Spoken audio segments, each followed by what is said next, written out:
Peace. All right. We're online.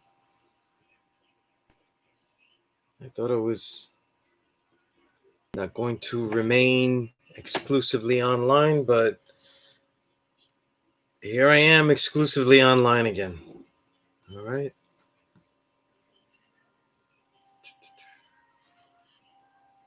All right. I see Real Hip Hop is here with his cup and his jovial outlook. Universal truth. All right. Peace. Wise you. Peace. Let me know how I sound. You know, it's always a problem. Technical difficulties and all that kind of stuff. You know what I mean?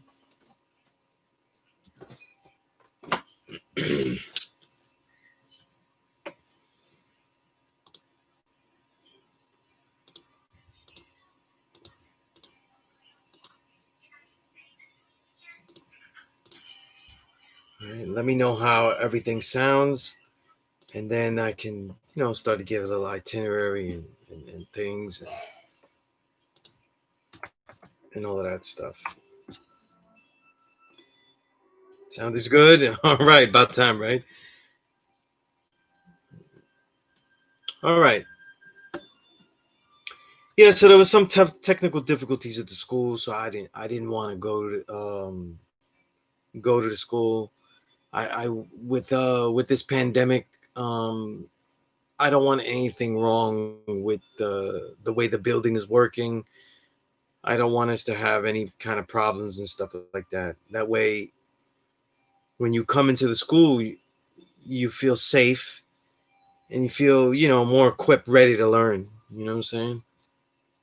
Right. So, and, you know, once I was informed, I said, I just cancel being at the school live. Right. But we're still here. I was worried about technical difficulties once I got at the school with the streaming and all that kind of stuff. But I think I learned a little something so I could get that working too.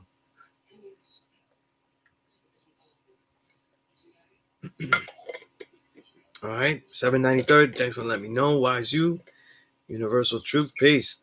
Halftime. All right, all right.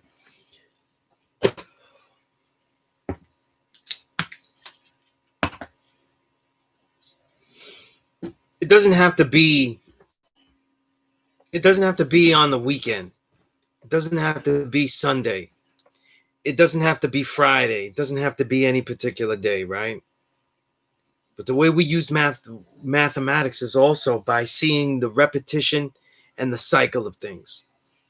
So just as for example, as you train and you see the cycle of your development, you should also have a weekly gauges of what you're doing and how you expect yourself to be building. You know what I mean? For me, obviously, because it just makes sense that way. These last 20 plus years, Thursday is the end of that cycle for me, where I analyze, where um, I look through how I've worked. You know what I mean? Have I achieved certain goals? Have I been efficient? What type of health have I had? Right, and that means mental, emotionally, physically, all of these things that affect me uh, to not achieve what I wanted to do. You know what I mean? How much idle time did I have? And all of these questions. But every week you should have moments where you review in that nature. All right, it's very important. You know what I mean? I think I want to go through. I'm looking for it now. I don't think I have this. I don't have this written down, or as a document digitally, as a PDF or anything. It's a. I don't think I have it like that. See if I can find it here. What seems like a basic plus lesson isn't really a basic. Isn't very basic because there. I, in writing it down, there's a lot of things that you can do with it. Okay, I have it here. Give me a moment. I'll see if I can look it up. See if I actually have a physical copy of this. Okay. No, I don't.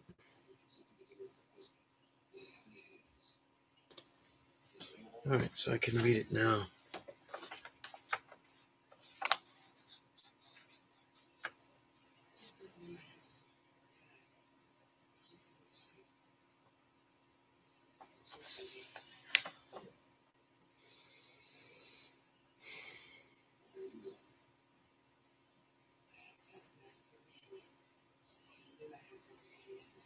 Yeah, this layout is bad anyway, but since we were talking about plus lessons and making plus lessons, uh, this layout is not so good for what I want to share. But so when I type it up, I could be able to add more things. But I'm gonna go through a plus lesson I wrote called scholarly notation.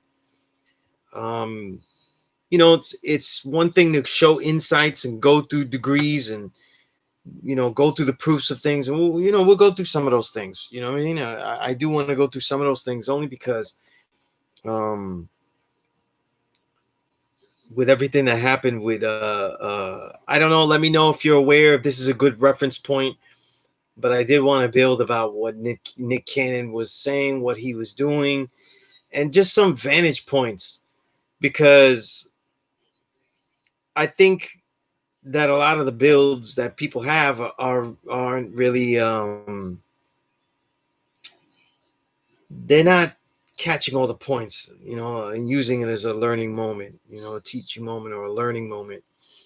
And I don't mean for other people. Like, hey, like, you know, Nick Cannon doesn't really hold much juice out there in the streets, so it's not like we run out there and say, hey, Nick Cannon said this, so this shit is real. You know what I mean? That's just Black Twitter talking his shit. You know what I mean? But you know, if Nick Cannon said it, it's not really something that the streets approved. You know what I mean? It's like you know, it's not hitting the streets like a Griselda album or nothing like that. You know what I mean? But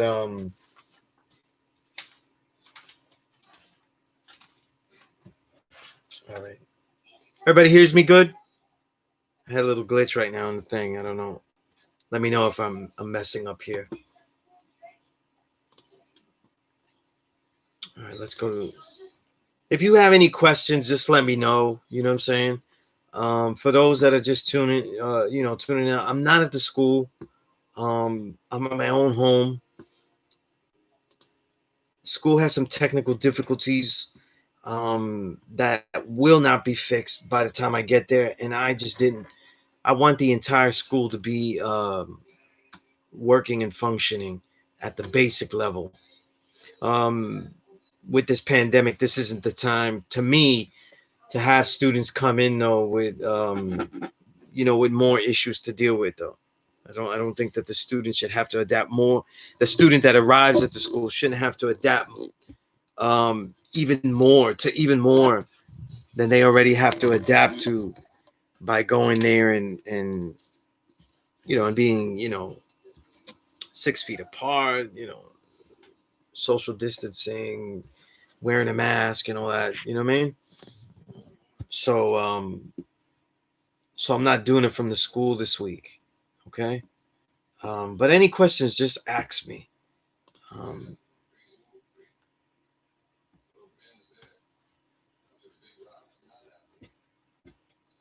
all right.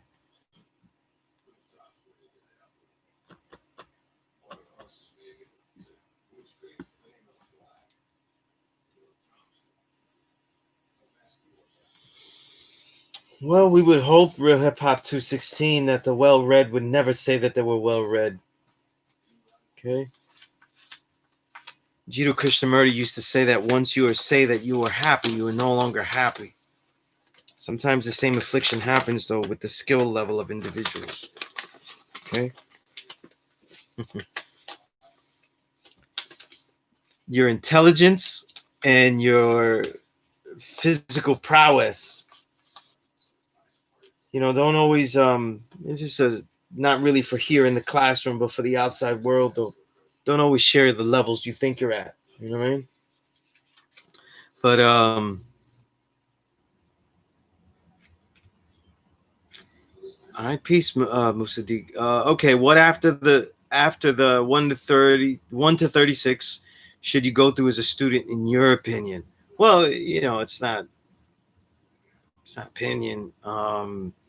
It's really just a tradition that I had learned it in. We go through the 1 to 14. So, assuming that you went through math, alphabet, student enrollment, um, then the 1 to 36.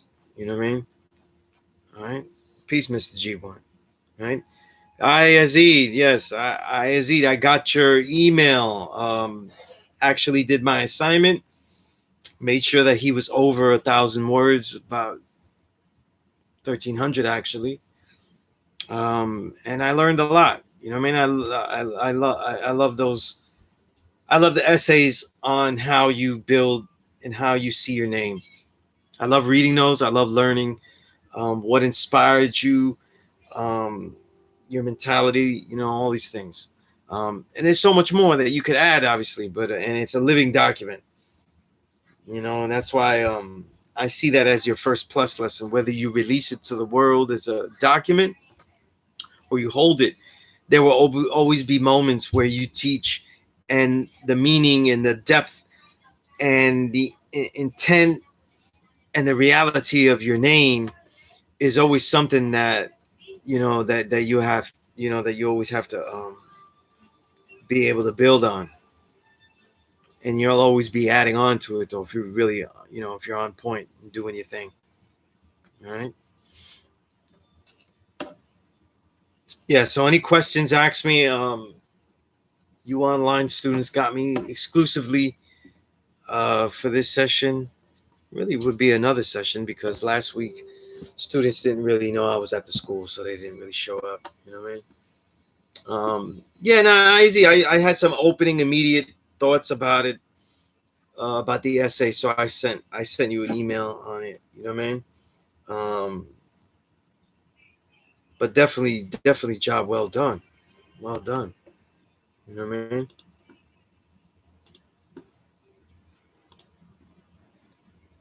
All right, so barring that everything is running well with the school,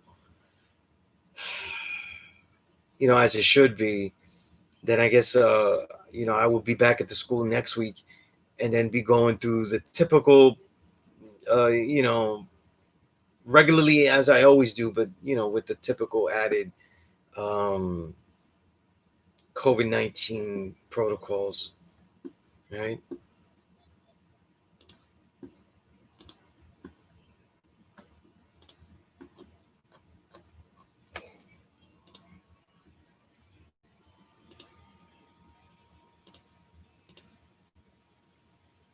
Let's take a moment. I want to write something down here before I forget.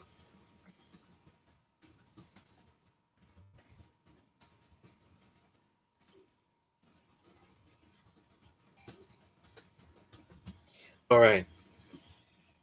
All right, I've been talking since I was talking this about the plus lesson. It's really an add-on to the column that I wrote for the 5% Media um, .com site on my peace course for last session.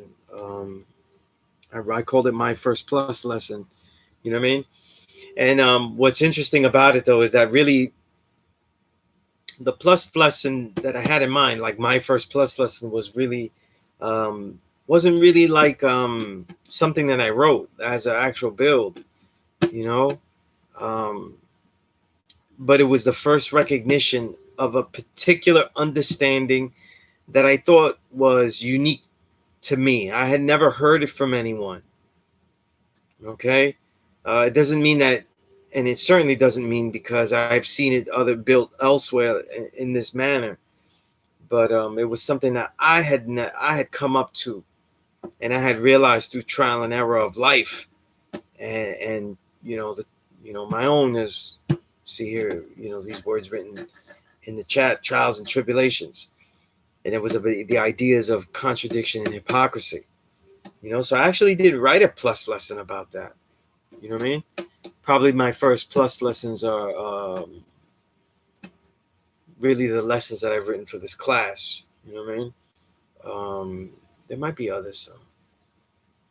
Some people take the essay that I wrote for the 5% newspaper years ago in the early 2000s, the misunderstanding of the understanding seed as a plus lesson. I don't necessarily see it that way. I just see it as a document. There wasn't particular insights in there, you know what I'm saying? But just thoughts that were universal to, the yellow seeds, you know what I mean? Which plus lesson are you talking about, real hip hop? You know? Let's rewind because real hip hop has weird questions today. Where is your universal crown? What do you mean by universal crown? I don't know what that means. You mean like a crown with a tassel and stuff? I don't know if you're talking about that, but I don't wear those. I hate the way they look. You know what I mean? It's fashion shit. You know what I mean? No, I don't like the way it looks. You know what I mean? And having a tassel hanging and all that kind of shit. It's not my look. Not my look. You know what I mean? Just like I'm as in touch with, Kemet and Nubia as possible, but dashiki never been the thing I wanted to wear. You know what I mean?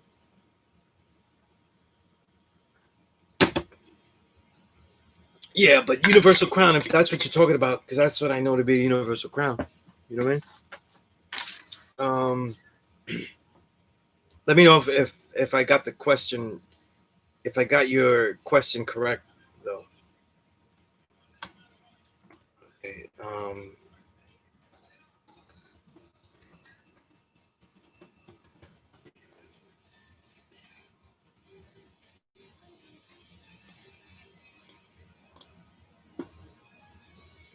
All right. Peace to the God Kasim. All right. Supreme Divine. Peace. Peace. You saw a universal crown that matches my shirt. Oh, that's cool. You know, that's peace. Yeah, like I said, I never, you know what I mean? Like, if you knew me in the 2000s, you know what I mean? Yeah, that's peace real Bob. Yeah, I'm glad that you make your kufi with the tassel and make it spin like a helicopter. No, it's just not my fashion. I'm not interested in wearing that. You know what I mean? Um, Let me tell you something though, right? Yeah, you know what though? I'm light. You know what I'm saying? In the winter, I'm not as brown. I train outside every day, so I'm more brown than the summer. But you know what I'm saying? But nah, I'm not trying to look like an Arab dude. Like I'm about to blow up some shit. Or that's just not the look I'm looking for. You know what I'm saying? Sunez out of the Middle East though is not the look I'm going for. You know what I'm saying? Um, and you know what though? I wear a lot of symbols. You know what I'm saying?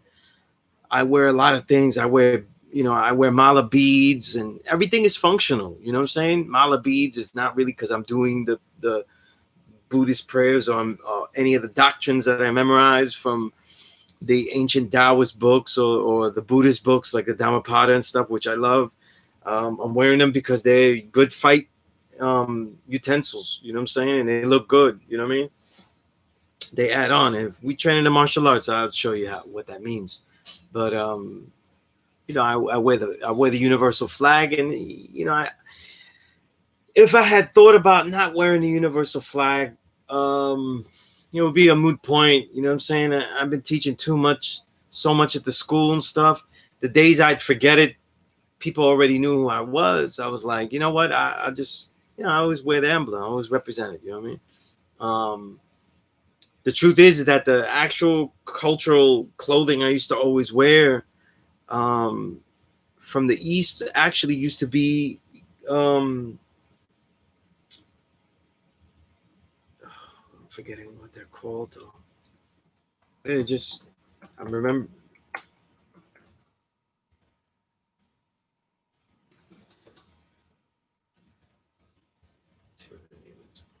Oh my goodness.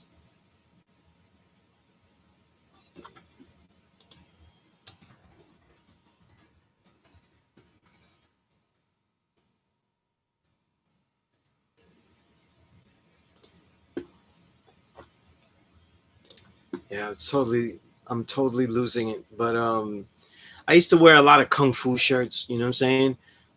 You know, the shirts with the frog buttons and all that, you know what I mean? I can't believe I'm forgetting the name of that.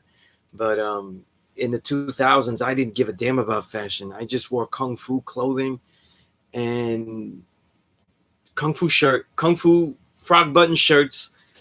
Um, and I just wore pants that I could fight in, you know what I'm saying? I almost never, I didn't even have, for years in the 2000s, I didn't even have jeans. I just wore shit that I could fight with. You know what I mean? That's all we did was train kung fu all the time. You know what I mean? And if not, then I was wearing a suit because I was, you know, I was working at a publishing firm most of the 2000s. So, you know, that's just the fashion then, you know. And now it's, you know, it's Ralph, you know, the polo, the hip hop uniform. So all the clothes I wear mean something, but I like the, you know, with all the things I used to wear and all the symbols I used to rock and all the things you put yourself out there. There is a sometimes I like the newfound reality in this decade, in you know, since the 2010s, the decade of wearing polo, because you know I could navigate in the society. You know, people are not always doing the knowledge. You know what I mean? In this standard, you're asking me about my attribute, my name, Sunez Allah. Um, when I got knowledge of self, there were a couple of things that collided that you know, made my name. So made me think of my own name. So I'm from Sunset Park, Brooklyn, right? Puerto Rican, you know, certainly a Puerto Rican neighborhood all the way through into the 90s. And then, you know, Dominicans and other Latinos came, but really a dominant Puerto Rican neighborhood. It's definitely for all my childhood. And so that's Sunset. When I was in college, I started a column though, and this is how I got into magazines, Vibe being the first, and then Double XL, because I wrote a column, a hip hop column called Sunset Style, you know, and the logo had the block letters, wild style block letters. My man Smo did, um, and so sun was always a thing. And then the first brother that I met that had the knowledge, that was telling, you know, I met brothers that had the knowledge, you know what I'm saying? I just didn't register what they were talking about, you know what I'm saying? Um, I was always militant, so I was able to have conversations with people that had the knowledge, but they didn't really give it to me outright. Uh, I don't know why this was the case, you know what I'm saying? And things like that. You know, I can't really say what was on their mind, but the first one to really tell me, like, yo, you know, there's a school that teaches this, because I was writing columns that was saying I was God, you know. Of course, I was inconsistent, and I'd publish something next week that was talking about the mystery God. You know what I mean? I was like, you know, I was like a fucking rapper. You know what I mean? I was, you know, not really sure. So,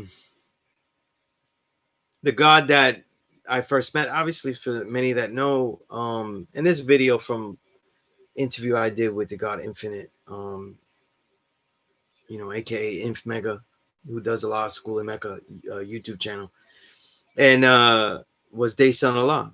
You know what I mean? And you know, me and him, when we used to build, you know, he brought me to the school and he used to always say like that, when you make a name, there's importance. You know, we dealing with the sun and all that. Like, you know, that's how he got his name, how he made his name. And then I was, you know, he knew where I was from, Sunset. So, you know, the importance of the sun was important. You know what I mean? And we both knew that. So I made Sunez, and I made it sound Latino, so that way brothers would know that if you brown, then you know that you're original. If you're black, then you know that the brown is original also. You know what I mean? Um, the main premise that the brown is not with some black in it, that it is part of the black, that it is the black. You know what I mean? And so I used an acronym, because that's what I had learned from Day Sun. You make an acronym out of things, and we're writers, so we were creative. And I said, I made it a statement of savior of the universe now shows and proves the equality of zigzag zig, you know?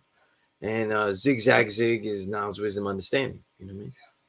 1, 2, and 3, right? 1, 2, and 3. 1 plus 2 plus plus 3 equals 6, right? Equality,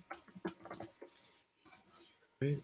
I wrote that all messed up. I meant to write equals, not minus, but you guys get the gist, you know what I mean? But yeah, so that's how I came with my name, Sunez Allah. You know what I mean? Originally, for those that really know me back then, it was Sunez born Allah. But after a while, I realized I didn't born myself. I became who I am. I felt I became who I am, and I must be who I am. And that was after a few years of teaching. Because once I got the knowledge, I got the knowledge. I went to the school in 1999. I was aware of the knowledge since 98. Wasn't really aware that I had to go to school like that. Until a little bit later, but during 1998, I was also made, Dayson had made it that I have to be sharp.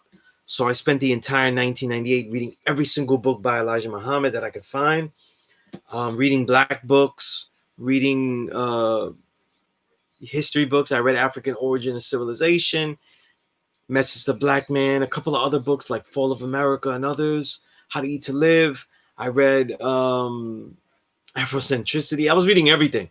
What else did I read? I read African Origin of Civilization, checking the Diop. So I read 1 year. This is while I was in college, so I was reading juggernauts that had nothing to do with what I was taking in class, all while I was doing hip hop work, all of that. So I had to be sharp, he let me know. And I was, I'm Puerto Rican, so I assumed that they might not take me. This is what I thought, you know what I'm saying? This is what I thought. So they did. They embraced me wonderfully. You know what I mean? The God showed love to me immediately. You know what I mean? But that's a short story of how I made my name. You know what I mean? Um, I hope that answers the question in this standard. All right. Junt boy, peace. All right. All right. Hopefully you let me know what plus lesson you're talking about real hip hop. All right.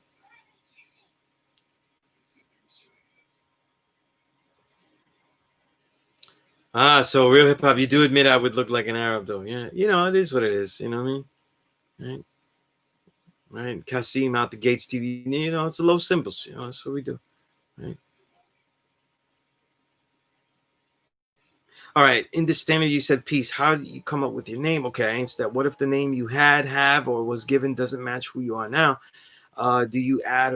First off, I'm not really into people being given names. You know what I'm saying? Um, yeah, I'm not really into. Yeah, I would. The students that I've taught, everyone knows I never give you a name and stuff like that. You got to make your own. You got to make your own name, and if the name you had or have or was given, most likely the name you were given is not gonna is not gonna resonate. The name that you had, sometimes it doesn't, because you didn't know enough, and you may have rushed into a name or not realized who you truly are or who you intend to be. So yeah, no, change that. You add on, or you just start fresh. Your name has to you know uh resonate with you, right? And thank you. I do have, my Ralph Lowe game. Low lives that are out there, they know that my Ralph Lowe game is just, regular. It's respectable. It's new. I usually just keep the new stuff. I keep it very affordable for those that really know they're low like that. They know I keep it pretty affordable. So I try to get pieces that are they're always within my budget, but I get pieces that people don't, they, not that they don't have, like they're hard to acquire. I don't think they're hard to acquire, but that people aren't really wearing that I like. You know what I'm saying? So if people shop for any type of clothes, you know, you should be shopping for something that is good, that expresses who you are, but also if you can, something that people don't really have. You know what I mean? And they may not have it because they can't get it, which is how people think low should be bought, which I don't agree with that. Um, I think that's you know, I think that's a weak way of fashion, you know, to just think like that. Because what happens is if when you're on that level, like, you know, I'm at with the low lives, um, all those exotic items and stuff, well, they all got those, you know what I mean? So, and when you know the stories of them, and that's what I am, I'm a journalist and I'm a historian. When you listen to all these stories and you go find these stories, they, you know, they went, you know, they shed blood, sweat, and tears to get these items, you know. So it's not really that, you know, um, it's not really, you know, what I'm trying to do. You know what I'm saying? But head to toe low, yeah, I do. You know what I mean? Everything is head to toe low when I'm out there. You know what I mean?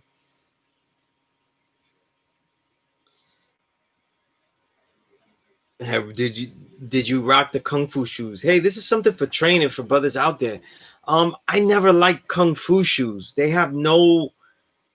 midsole. They have no midsole game. They just have rubber and like a super non-existent insole. They have no midsole.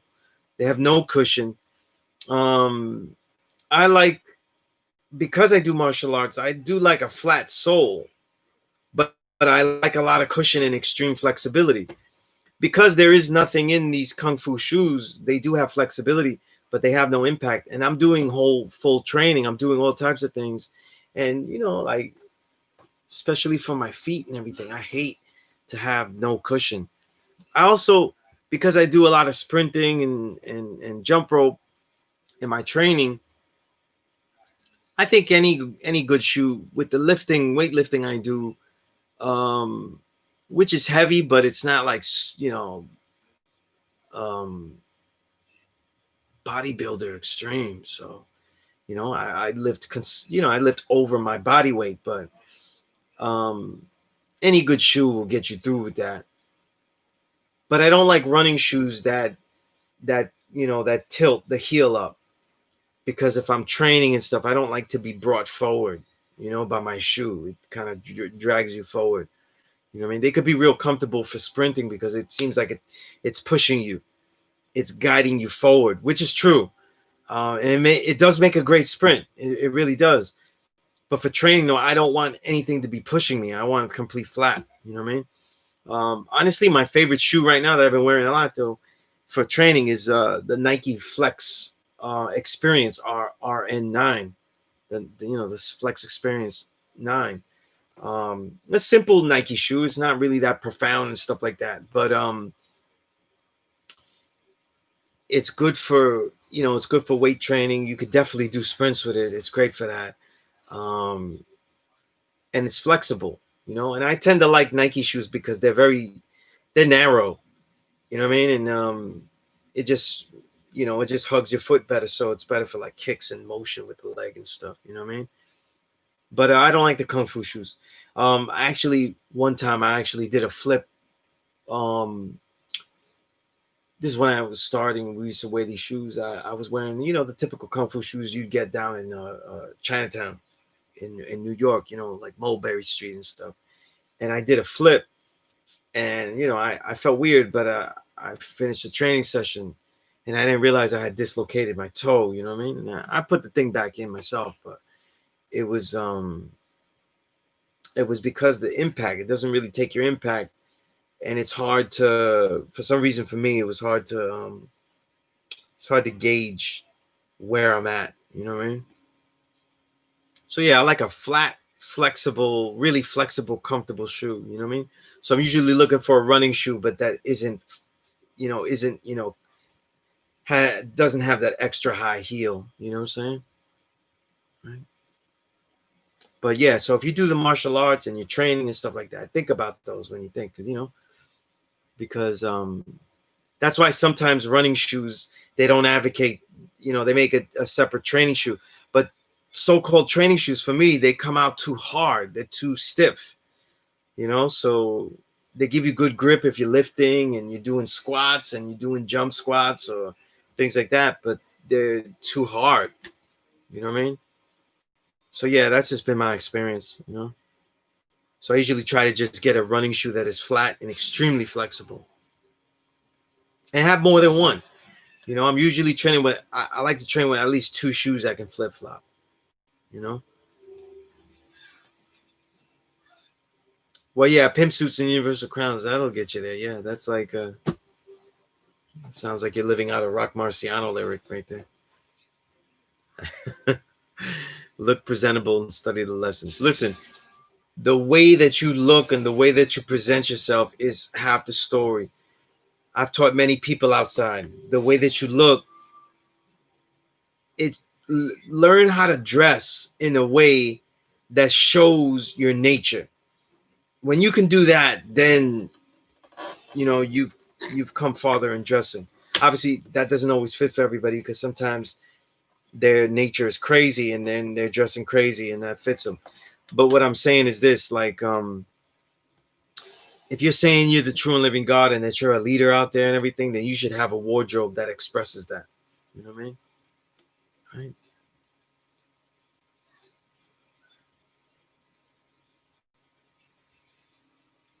Okay, knowledge equality at the time. Okay.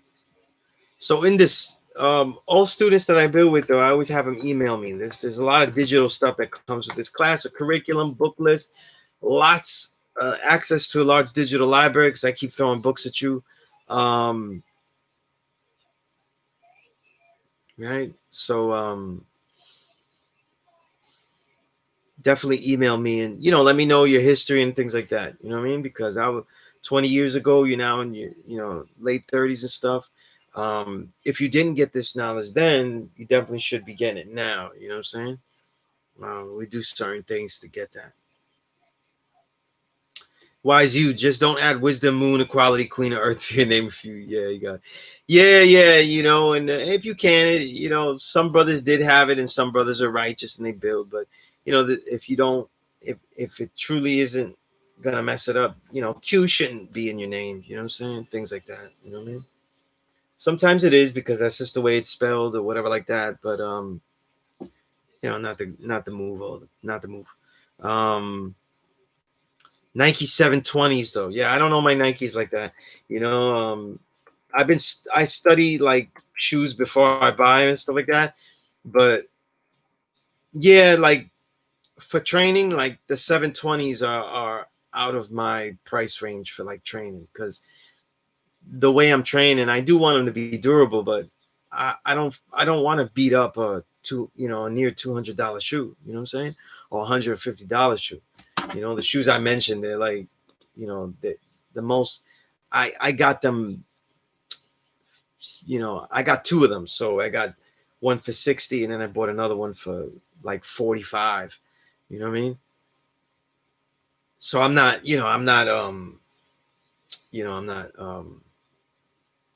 I don't want to spend too much on a shoe that I intend to really beat the hell out of. You know what I'm saying? Right? If that's the case, though, for $180 and stuff, I'll get me some more Ranger boots. You know how I do. Some Polo Ranger boots. But Brooks running shoes, I heard they have a lot of cushion and stuff like that. You know what I mean? I have to do more research. I usually just buy Nike because I know Nike. You know what I'm saying? And when I research a Nike shoe, I could get more reviews and things like that on it. And just go on YouTube. But I heard the Brooks running shoes have a lot of cushion and stuff. But listen, I'm not one of those advocates of like jogging and all that stuff to the high end.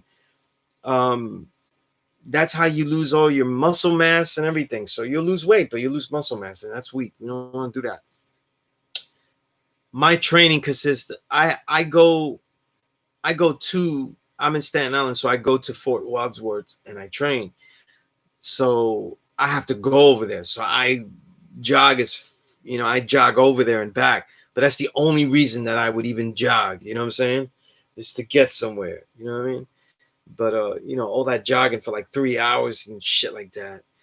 you know. And if you say you did a run for like 3 hours, or you did it for a certain amount of miles, that's just a swift jog, and you're not gonna keep all that muscle mass, if that's the if that's what you're trying to do, you know what I mean? 7 I did that's def the type of ish that would happen to me, landing wrong or too hard. Yeah, because in the beginning of my martial training, that's what it was, you know what I mean? How do we land light though? How do we control the landing? You know what I mean? How do we control the foot? How do we control the intensity by how we move? You know what I mean? Olu graphics. Supreme Scientist at Word. Running shoes should kind of mimic the actual foot. Yeah, they should. Like they make, and that's the thing. They make them now where like some of them will actually be super flexible. Like I think it's a Nike Run 5.0 or something. But I also hear that they have no cushion, and that's where it gets me. And I don't like that big ass heel. I don't want to be led down. You know what I mean? But yeah, because the running shoes are like that, it also helps with the kung fu aesthetic, because you want something that kind of hugs your foot. You know what I mean? Lou Graphic says, as long as it's clean, you can look like you take care of yourself. That's something too, but you should also look your clothes. That's the foundational level, but your clothing and your fashion, those should be saying something about you. You know what I'm saying? It should reach to a point where you say something about you other than you like a ball team. You know, it should say more than just that you could match your hat with your sneakers. You know, it should be able that which colors to match. So that there are days that you could look really good, but you don't look like a cartoon. You know what I'm saying? And that's a thing about brothers that, whether they're low lives or not, because they love buying that exclusive polo, they usually buying polo that is not really adult looking. You know what I'm saying? So they only have polo that looks like, it's like rainbow colored. It's like all the colors in the thing. And because of that, like that's never really been the color schemes I go for anyway. You know what I'm saying? Right? So you always gotta, how to dress like an adult and all that kind of stuff. You know what I mean? This piece will do. All right. What's your advice for truck drivers and fitness? All right. I would say this, right? Because you're on the road a lot, though. You always have breaks, though. Use your break, though, and do some. Look, I was talking about sprints and stuff. Find places where you could do intense hit training, because it's short and because it's intense and because it'll burn fat. And that's something that will keep you burning fat while the rest of the day, right? So what happens is this, right? Let's say you're driving, right? How much time would you take to stop and, let's say, get that meal? Add a little time where you could do a little bit of working out. You know what I'm saying? Carry some things with you, resistance bands and things like that, and make them all hit training sessions where you're doing an intense session, right? And timing that session. And you could go from, let's say, resistance bands for your biceps, and you could be doing those. Maybe you could hang it up somewhere in the door, or somewhere, and you could pull it down. You got your triceps, and you do that, mix it in. Then you do quickly get into some push-ups, right? Maybe do diamonds, maybe do struts, right? Different types. And then if you have some area there, maybe you go for, if you know that area, if you think it's logistically good, plan out like an entire sprint. Sprint down as hard as you can, sprint, walk back.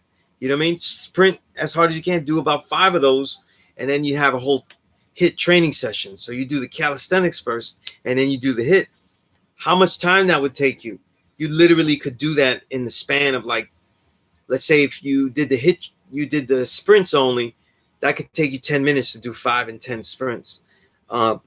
If you did the calisthenics, the same amount of time. If you had like 20 minutes, there you go. But because you're sitting in a position so long, the circulation is the problem. So what you want to do is circulate. And because you're not circulating, the body's going to crave actually energy. So that's what happens when people start craving energy because they're not moving. You start to crave energy and start to eat, and often it's going to be the bad foods, often a lot of sugar too. You know what I'm saying? So that's what I would do. You know what I'm saying? Intense training. You know what I mean? So study some hit training. Okay, right? So high. I got it. What comes first? All right, let me just. Yeah, I have high intensity interval training. Right.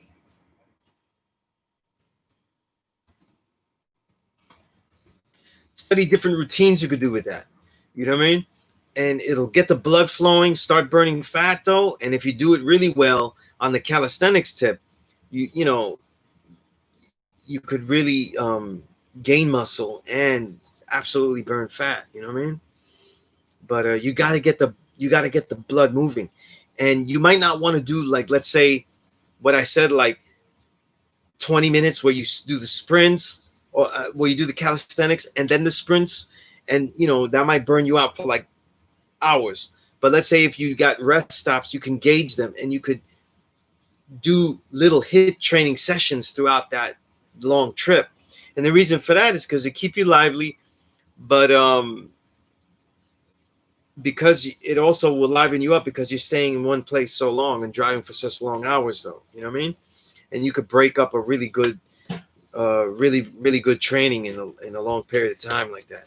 And if you do martial arts, um, what we call, for those of us that are three treasures, that train in Biangzing and Kung Fu, what we call 180 moves.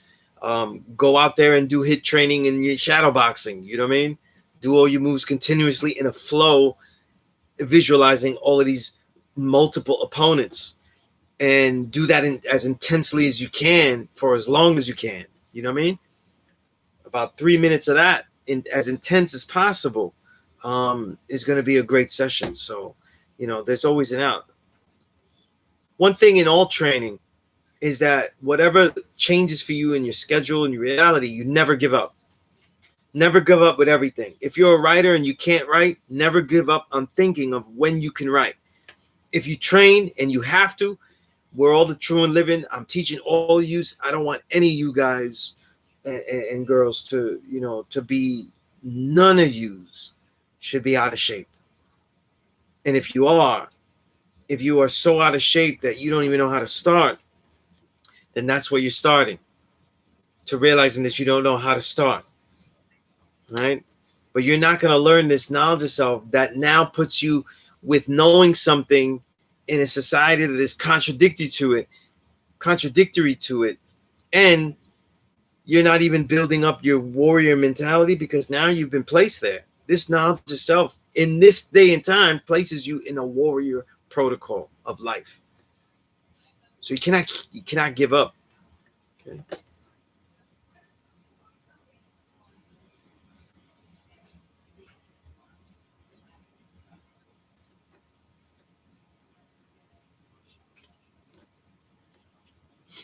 7 you funny. All right. Yeah, well, I definitely don't want to be doing no crazy flips with polo boots on. No, polo boots, by the way, are extremely comfortable. A lot of people don't know that. You know what I mean? To me, they're way more comfortable. Well, that Timberlands were never really that comfortable, but polo boots are extremely comfortable. You know what I mean? Um, Even, what's it called? Uh, Even the big boots. I got these. I forgot the Drax boots. The Polo Drax boots. I don't think they make them anymore. Um, those are heavy, but they're very comfortable. You know. But yeah, in my training, though, I'm not really. I do a lot of outlandish stuff, but I don't really do a lot of flips. You know what I'm saying? And it's not because I'm older. It's just because I practice a lot what I would do in real situations. You know what I mean? Right?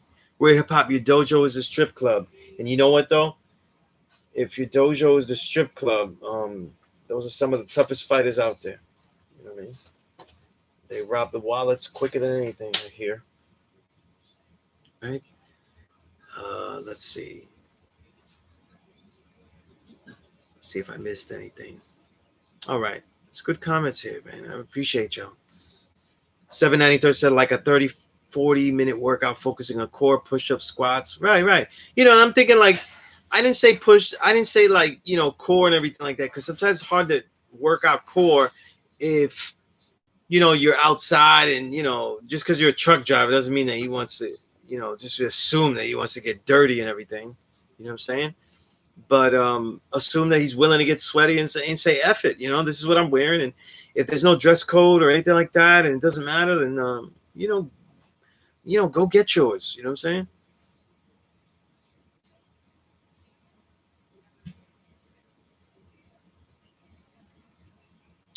Yeah, the P90X joint insanity. Yeah, I heard those are intense. Yeah. All right. Yeah, so Debo, you got the 89, you got the email up there. Email me too, anything that you want to know, okay? All right. That's what's up. That's what's up, real pal. You know? Just training, you get better with it though. You control your body, all of that kind of stuff. Uh,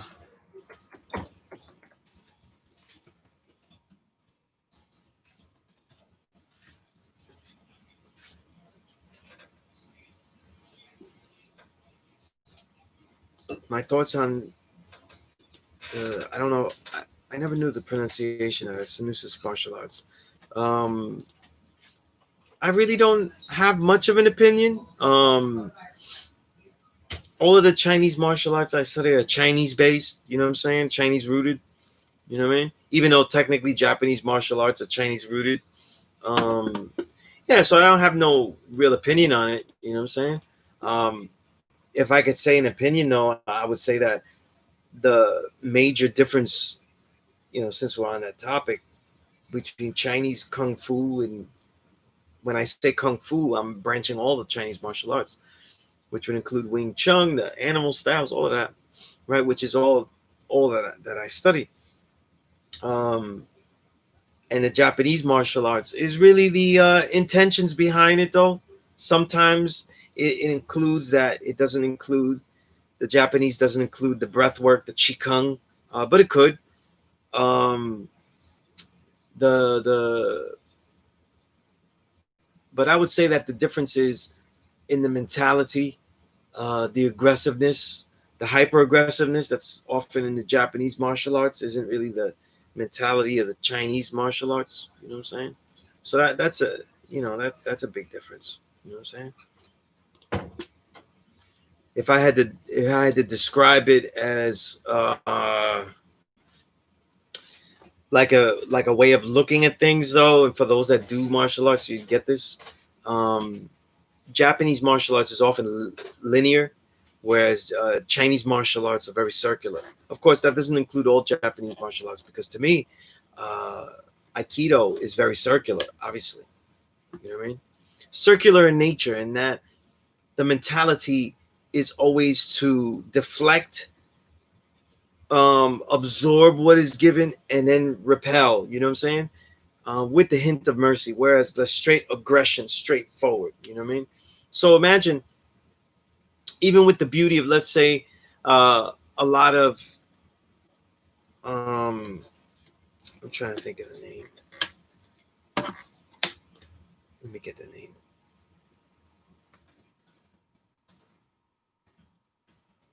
Let me get the name of this. I don't know. Yeah, Muay Thai. I don't know why I was forgetting that.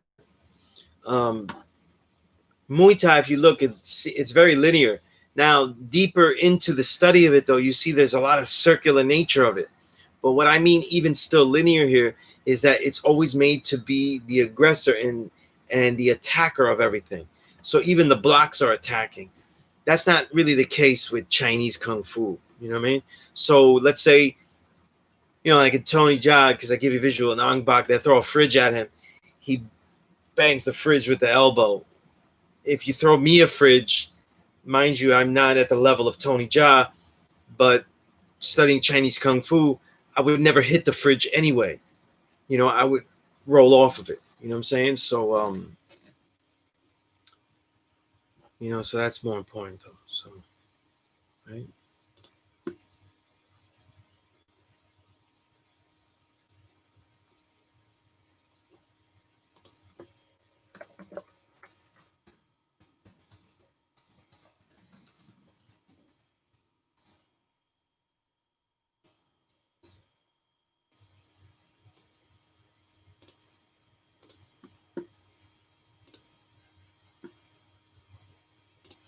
All right. I just want to see if there are any questions that people throw on the social media. All right.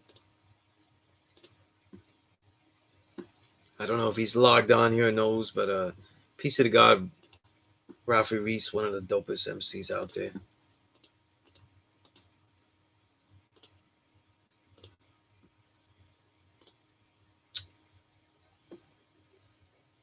Can you build on the 6th degree in the 1 to 14? Real Hip Hop 216.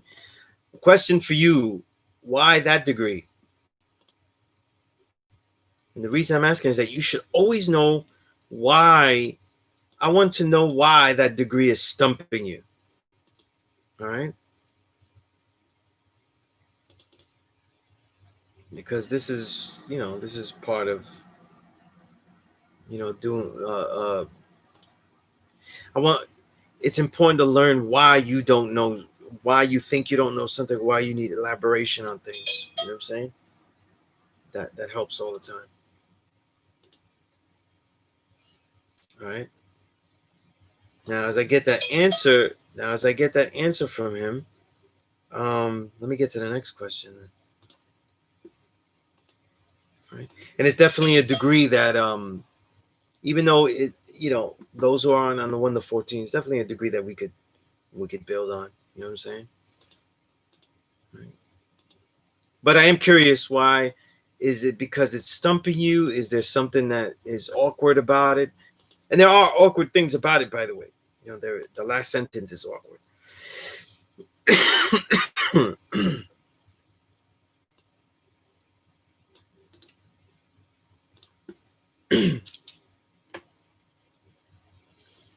Yeah, Chinna, Chinna or Chinna Fa. Yeah, that's part of Kung Fu. You know what I mean?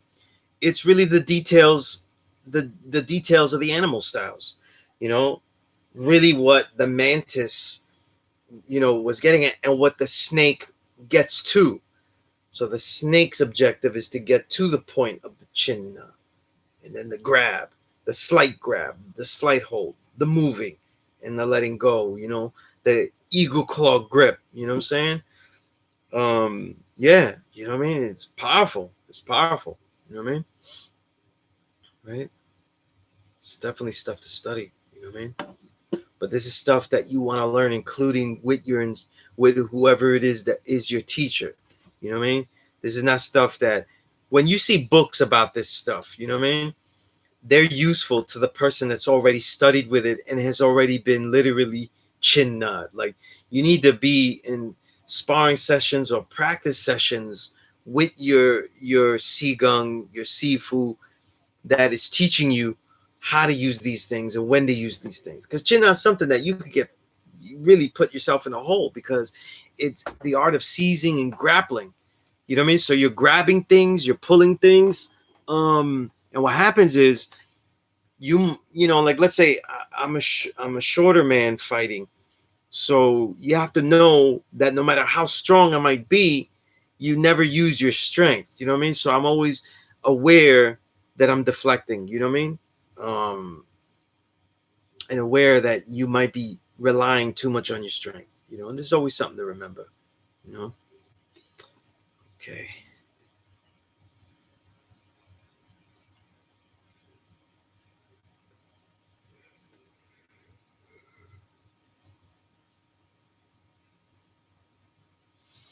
All right. Ayazi said, knowledge equality day.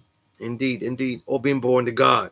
By knowing who I am, Ayazid says, it allows me to deal fairly and equally with myself, and in turn with others, which shows the power of God. Okay, I like this ayazi, right? But it doesn't boom the power of God. It just shows you. You know what I'm saying? Because I'll put it to you this way, right? Just that phrase, the power of God, right? Shows the power of God.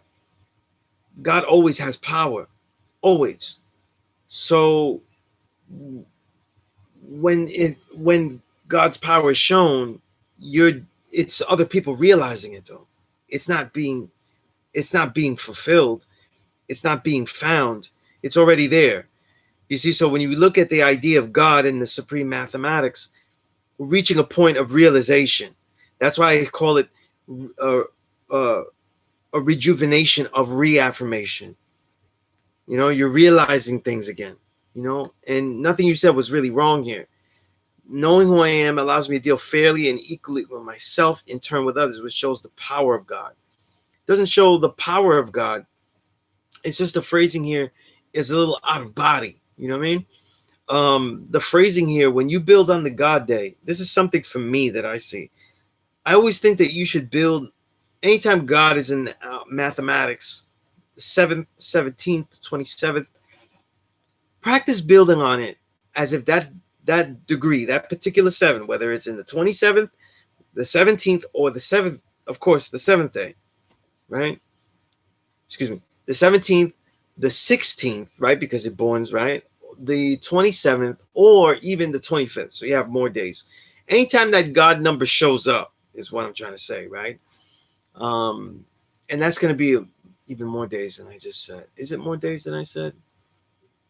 Right, the 25th, 27th, right? Because God, the 27th. Uh, yeah, that's pretty much it. Build on God as if it's talking about you and you particularly, me, my knowledge, equality, born me. What reaffirms me? How me? Okay, as a student, you need to be thinking me. Okay, all of these sciences you're learning. This is your time. These are the times in the month where you think of you. How is it you? Okay, because you won't be going outside though with the power of God. Just think about that. You're not walking outside though with the power of God. God. No. Walking around outside is you. You. God. It's just me. It's nobody else. There's no shield. There's no, I don't have the power of God. You know what I mean? Like, it's all the gods I know. I know a lot of gods. You know what I'm saying? Not all of us walking. No, it's just me, man. When I wake up and I'm building and I say, I'm going to do this, I'm going to create this, there's nobody else. There's nobody else. So you have to get into this practice of building on a day's mathematics that have 7 in it, as if you. And as I say, I focus on it and say it's a what? A re.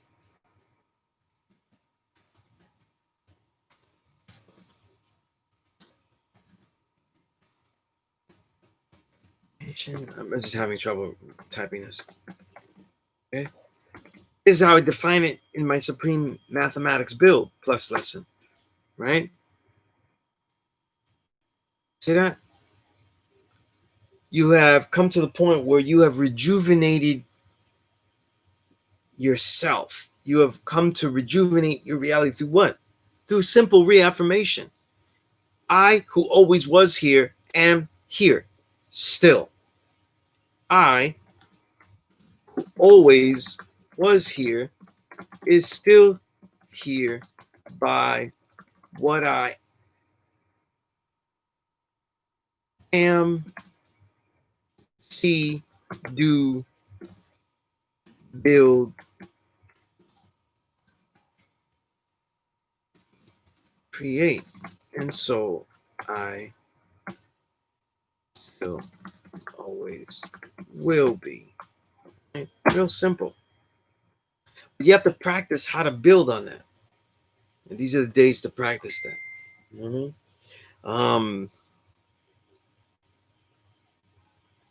Okay, no, that's peace, real hip hop. Yeah, you don't. I'm just asking if it was though, because I want people to get the practice of articulating your questions in your journals. Everybody should have their own journals. I want you to actually really sit down and think more about why you why you don't know something, and what are the facets of why you don't know something, than actually spending time trying to explain things. You see, we spend a lot of time trying to explain everything. What if we just spent the time though trying to explain the question, the detail of the questions that we have? Okay. Remember, the great scientist is marked by their questions, not their answers. Okay. So let me get to that. Okay. Why does the devil teach and keep our people illiterate? Right? Three simple. Well, I'm gonna say three simple sentences, but three sentences, pretty simple, so they can use them as a tool and as a tool and also as a slave. He keeps them blind to themselves so that he can master them. Illiterate means ignorant. The awkward sentence is the last one. Ignorant means ignorant. Okay? Illiterate means ignorant. Because it's a statement of, I don't want to use the word understanding though, but perception. Okay? The word illiterate means you don't know how to read. It doesn't mean that. You know what I'm saying? But when we break it down, you know what? Let me look for it. I don't want to write all this shit down. Give me a minute. All right. Where the hell I have this?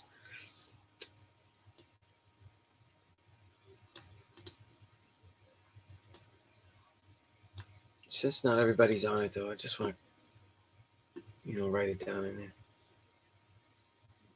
where you can look at it. Okay.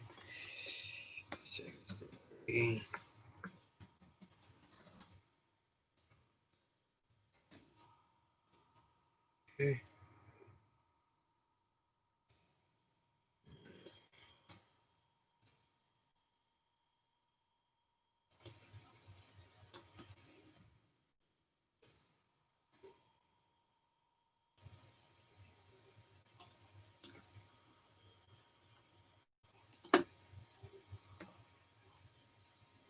All right. I'm missing the last sentence because it didn't fit. I had to write it and then cut and paste it. Unbelievable. All right.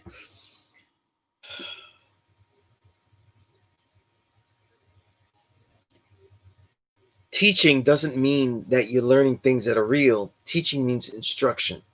So in this lesson, though, teaching really means instruction. Okay. To teach means to instruct. Okay. So in this case, it's to what? Then to guide. A teacher guides. And of course, though, if you're the 10%, you're guiding what? In the wrong manner for your personal development.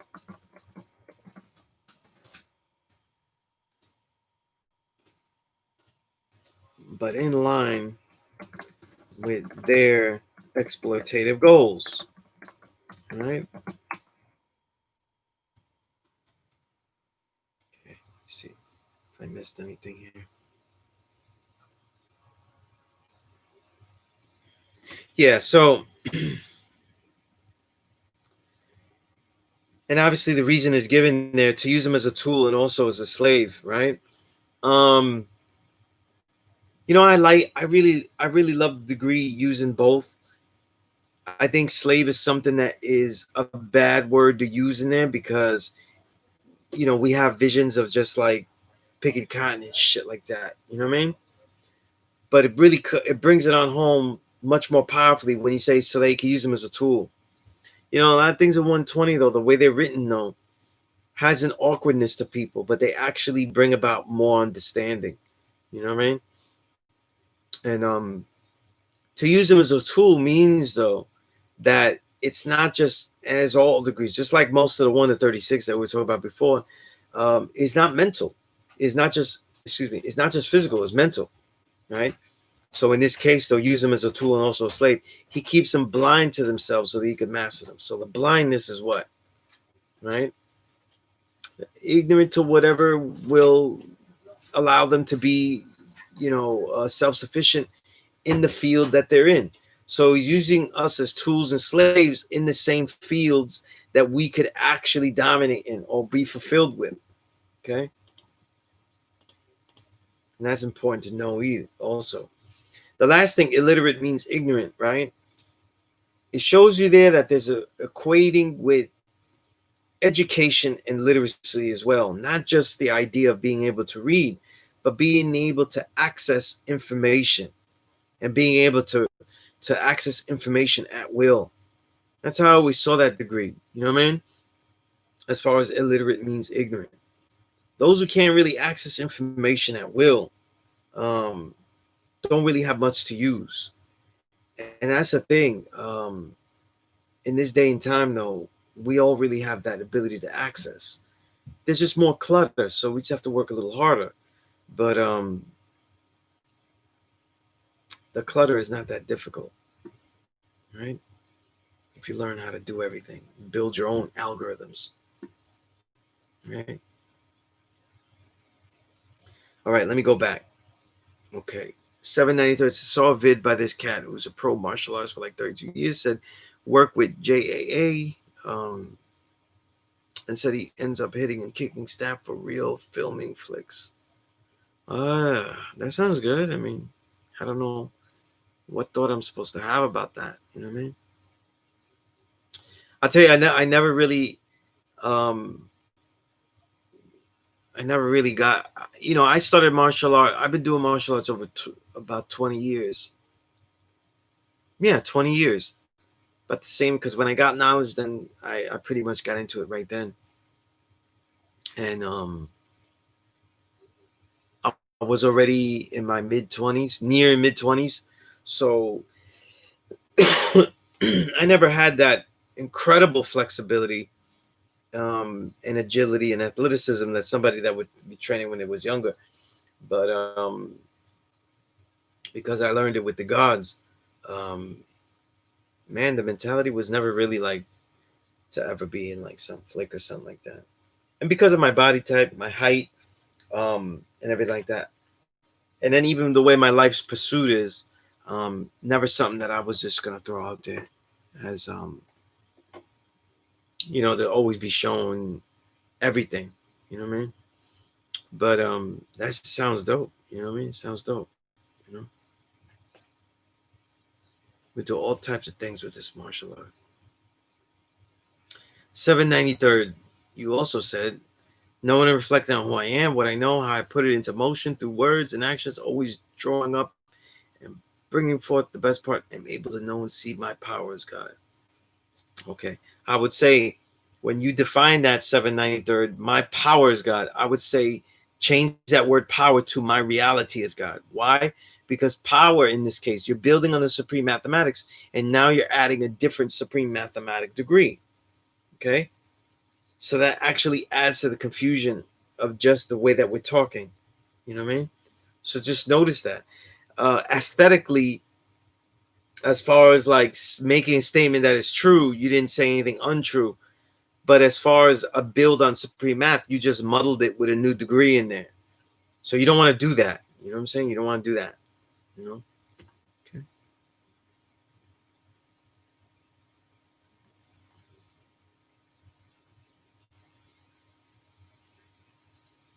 Yeah, definitely. Tony Jaa is definitely dope. You know? Peace to my brother Maurice Crump. Yeah, well, we don't see too many brothers that are martial artists besides our Asian brothers. You know what I mean? Good knowledge to Maurice Crump, an incredible martial artist, a great brother. Had the honor of building with him many times. All right, definitely um, an inspirational brother.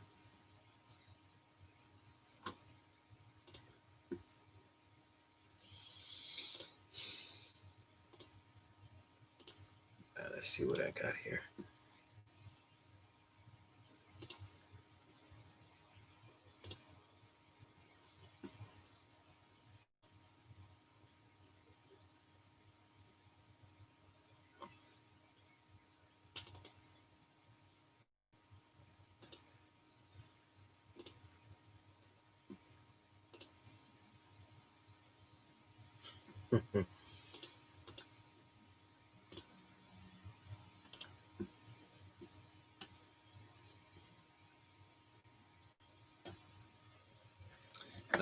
Oh, you used to do Taekwondo, right? Yeah. A lot of people ask me that. Obviously, one of my brothers that I learned kung fu with, um, Wise Ramel. He's actually working on a documentary on 52 blocks. He does 52 blocks. You know, I think 52 blocks in general. I think all martial arts have a grading system in my mind of difficulty, and I find, um, like for example, I find boxing. Let's say if it was my, I'm 5'4", you know what I mean? And my weight, I keep it between 130, 140, you know what I mean? And boxing to me, for example, is something that is a great fighting art, but it's one that to me you have to be very talented and very in shape to use it effectively. Whereas, for example, Wing Chun to me is something that anybody can use that is of bad athletic ability too, because it's real simple. The blocks are there, punches are not intense, but they're very repetitive, and you could always block. 52 blocks has a lot of Wing Chun in it though, whether it's there deliberately in there or not. It you could actually make any martial arts system that looks like Wing Chun, because Wing Chun is so simplistically basic and the essentials to the core that other great fighters of the world, totally disconnected to Wing Chun, never having seen it, could actually come up with this too. You know what I mean? If they were just really a seasoned fighter and just intelligent about it. Um, yeah, me too. 7-8. I've been waiting a long time. The thing about 52 is like, I keep it real. It's a flamboyant style. So to me, it shows a lot of character. It has a lot of mental destruction of the opponent, and it also exhibits a lot of the ego. Kind of like a animal style. You know what I mean? When it's done flamboyantly, like let's say monkey style or things like that. These are meant to fluster the opponent, but that means that the ego is more involved in the martial art. So I think a lot of people that would do 52 blocks, though, that if you think about it, you could get lost in the ego of it. You know what I'm saying? Like, and throwing your head out and things like that. You know what I mean?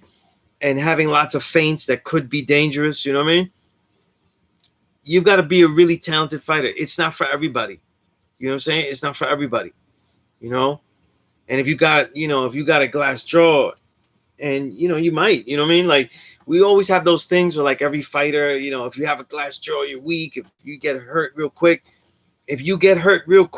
then that means that, what are you going to say? I'm never ever going to train to be able to fight or defend myself. No, learn how to defend yourself better, like actually be better at defending yourself.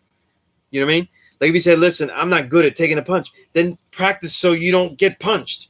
You know what I mean? Like, this would be the martial strategy. You know what I mean? So if you're not built like that, if you know, then don't. You know what I'm saying? Um, right. So I think the 52 though is really like, the person has to be mentally strong. You know what I'm saying? Because it's a very ego driven style. You know, in many respects. You know, but it has a lot of talent, a lot of gifts in it. You know what I mean? And some of the stuff they do, I would never do. I would never do in a fight. You know what I mean? Um, but that's just me. You know what I'm saying? I'm not gonna like use my head as a It's almost like fishing. You know what I'm saying? Sometimes the way 52 brothers move, they almost use their head and their openness. It's almost like fishing, and they use their own face as bait. You know what I mean? I'm not really with that. I don't consider myself that good to ever do that. You know what I'm saying? Um, you know what I'm saying? So I just won't. Mhm.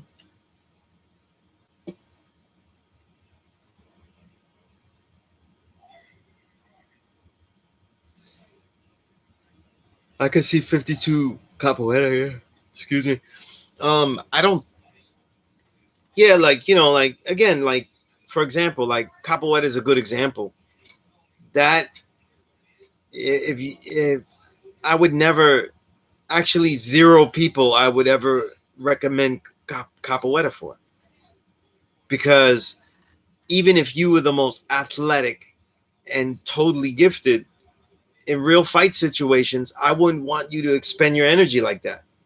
You know what I'm saying? I don't want you to expend your energy and do swivel kicks that land, that swivel kick, doing swivel kicks that feint, swivel, and then dive up, and then have you scissor kick the person and then come back up.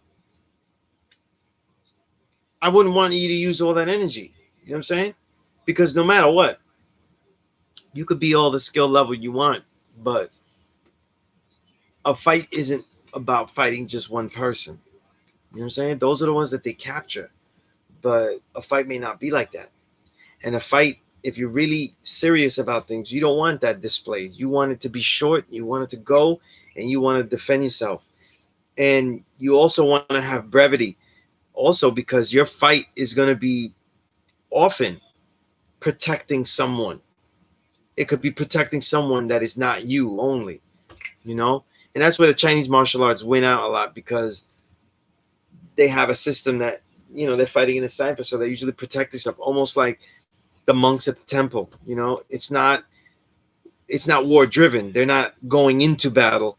They're defending a place. So it lends itself to defending people. You know what I mean? But you're gonna do you get into some shit, you're gonna do all that stuff. I would be tired just doing all that shit in the beginning. You know what I mean? Right? Kind of like gotta look at a fight like lions when they hunt. You know what I'm saying? They got a small window where they can intensely chase after that kill, and if they miss the kill, that's it. It's over. You know what I'm saying? And they don't have anything else.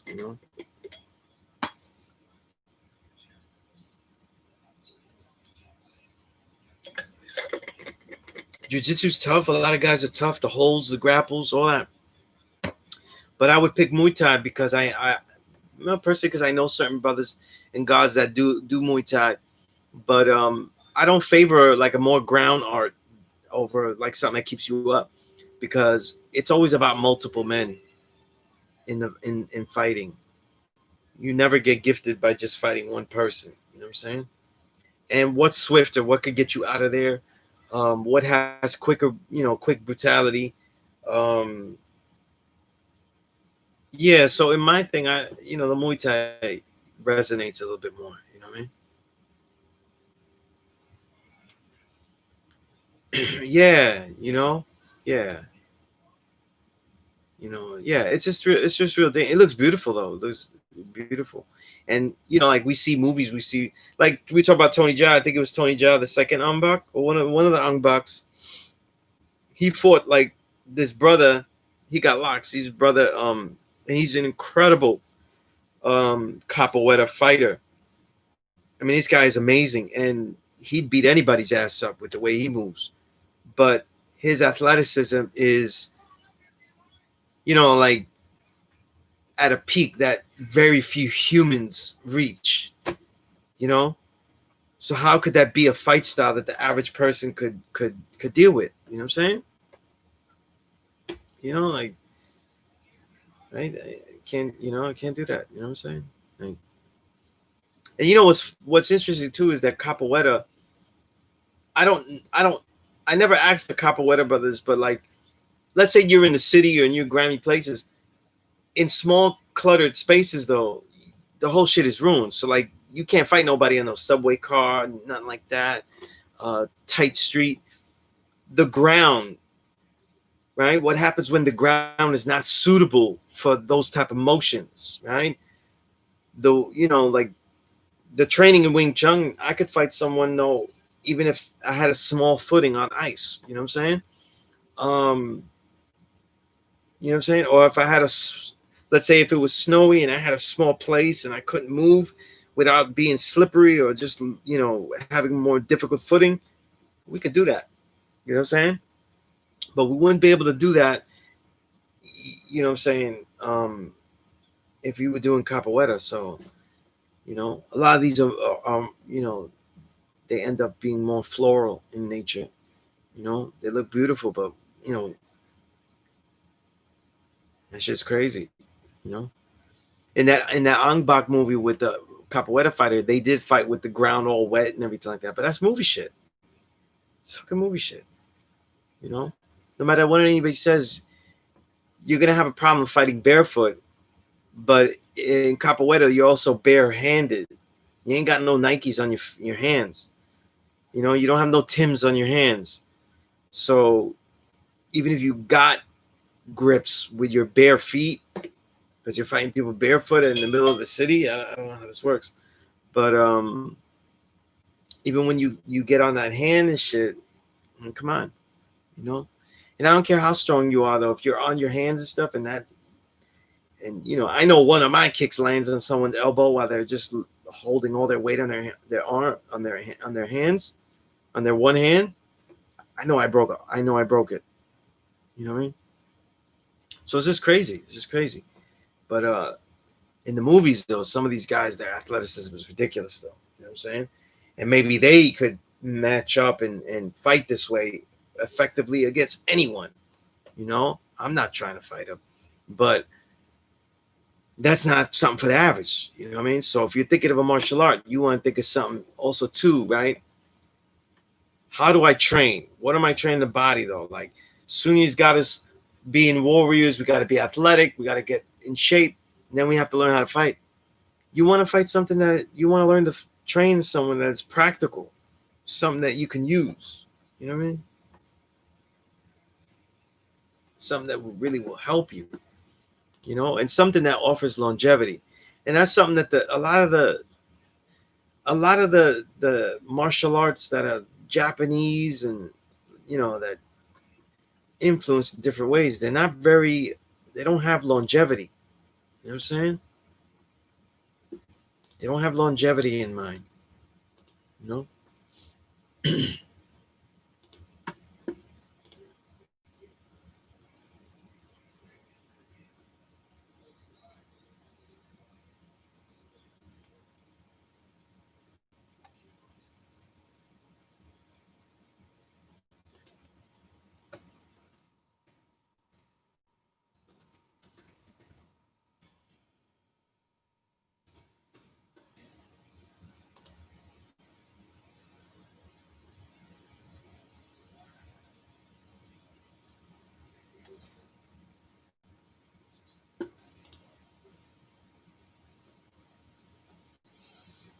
All right.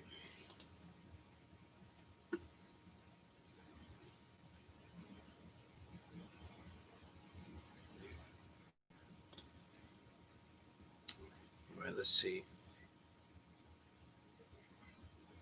There's a little boy. Wing Chun Capoeira. That sounds crazy. I don't even know how that would go.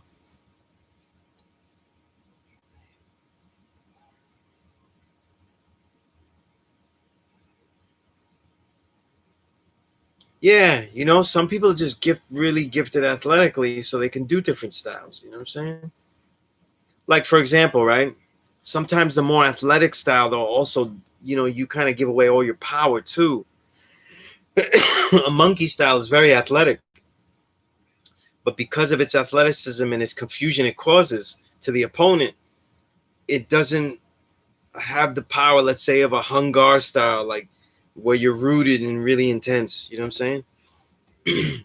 But even if you don't like it in the beginning, Debo, I always recommend Wing Chun, because Wing Chun to me is the core of the baseball of Kung Fu.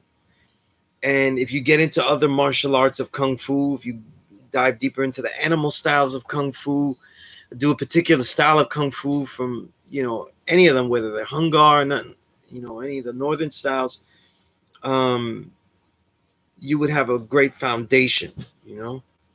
You'd have a great foundation, you know?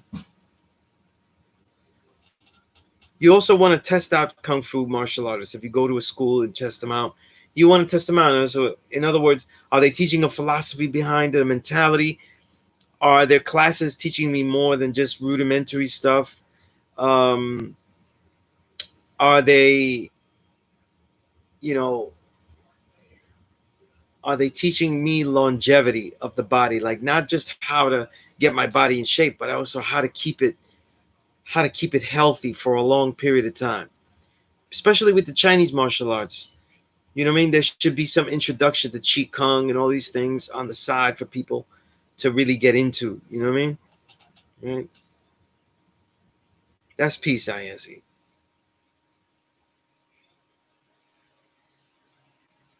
I think that when people say kung fu, they're thinking of like people doing stupid ass kicks and all crazy stuff. Even if you go on my Instagram and stuff like that, I have all the kicks in motion and things like that. But those are mainly for training, or when somebody's half dead, I can knock his damn head off, right? If I was in something. But and that's why I mentioned the Wing Chun, because it's a lot of interior fighting. It would go good with a lot of other. It's literally Chinese boxing, so it's going to go with other boxing methods and things like that. You know what I mean? So it certainly would. It certainly would work. You know what I mean? Um, when you keep things, all fighting styles are always going to be effective when you keep things compact, short. You don't overexpose. A lot of the other a lot of the martial arts styles that get made fun of are because they became popularized because of the techniques and the styles that are extremely exposing. Really high kicks, really jumping kicks, flips, butterfly kicks, things like that, and all this kind of the really floral stuff, the really pretty stuff, you know what I mean? And then also um Chinese kung fu becoming more of a display, a sport, and a display art. But if you really learn it from those who really know, it really is a fighting art. You know what I'm saying? And it's going to teach you how to, fight and defend yourself. You know what I mean? And it's going to have those boxing skills that you would see. You know what I mean? But think of this: if you want to look at Wing Chun and see the effectiveness of it, most of what Floyd Mayweather does when he fights and he defends himself and was a perfect defender, um, a lot of that is Wing Chun. The way he moved off punches, the way he had the light skill to move back, to move forward, the way his eyes are trained to see everything and move accordingly to blows, you know? Because to me, that's the first thing that you really train as a martial artist, is to have good eye work. It's not just footwork, but the eye work. How does your eyes move? How do your eyes move? And how do you move along with that? That eye, hand, and foot coordination. And if you want to get a visual of some of the ideals of what I would think would be useful kung fu, man, I would, since most people don't know martial artists, I would look at Floyd Mayweather. I mean, if Floyd Mayweather was allowed to, let's say, um, not just parry this way, but be able to lift and block and then grapple just slightly, hold and hit, he would have even more knockouts. You know what I'm saying? He would have even more wins, or easy knockouts. You know what I'm saying? Or I would say more wins. He won everything, but he would have different types of wins and even easier wins. You know what I mean? Right? But you can try all of them though. You know what I mean? And of course, though, when people train in Jeet Kune Do, it's really like depends on the instructor and what martial arts that he's combining and merging in together, you know. But if you really learn Chinese martial arts right, especially the Kung Fu root, you know, and Wing Chun, you're learning how to actually adapt any type of style. You know what I mean? You really would be learning how to adapt different styles, you know. So even if you saw me do, let's say, my 180 moves, and I would do shadow boxing and things like that, you would see a lot of other techniques, you know what I mean, that look like Muay Thai, that look like other things, that might look like Taekwondo-ish in the kicks and stuff, you know what I mean? Because we adapt certain things um to practice and things like that, you know what I mean? Right? But you know, right now you want to look at your body type, you want to look at this. As far as education, I think Wing Chun is a great lead off foundation. You know what I mean? So that way you see what is it that you're really blocking. How can you learn how to block your vital parts with the simplest motions? You know, and then you could really learn how to box and really, power through things, you know? But if it's defense you're learning and things like that, and then fighting off of defense, the Chinese martial arts are always they always reign supreme because they're not about striking first. You know what I mean? Right? Hope that answers the question. See what else I had the agenda here. You asked a great question, so we can build on. Haven't seen too many builds on today's math though. You know what I mean? I find it interesting that the day born's God, and no one's throwing any builds about knowledge quality. What's up? What's going on? Where's all the builds? You know what I mean? I definitely would throw in a plus lesson. You know what I mean?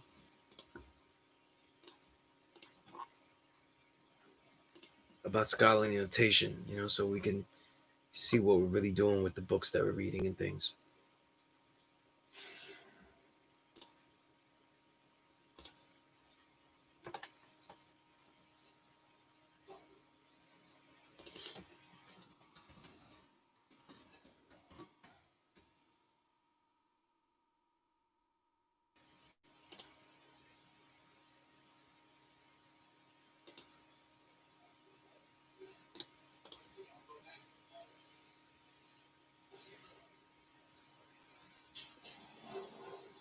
All right, all right.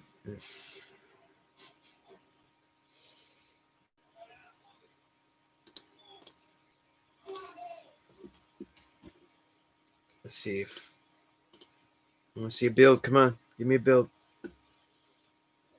Yeah, Salada's crazy. You know what I mean? All those brothers that you saw in like Medin Tower Warrior and all that, and they're incredible. And I relate to them because they're all short stature, my height and stuff. You know what I mean? Like my man Mad Dog. You know, yes, real hip hop. What is your build on today's map? Did you build on today's map? I really only remember seeing one build.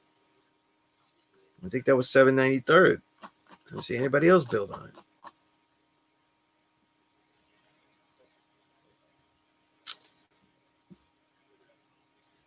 Yeah, but definitely Salat has a lot of Wing Chun nature in it. Short cut styles, compact. You know what I mean? Whenever you're looking at a martial art, like you really want to learn how to fight, you're looking at stuff like how can I maximize things? You know what I mean? Right? How can I maximize my skill? How can I maximize the power? How can I save my power? You know what I mean? Control my chi, regenerate it quickly, preserve it.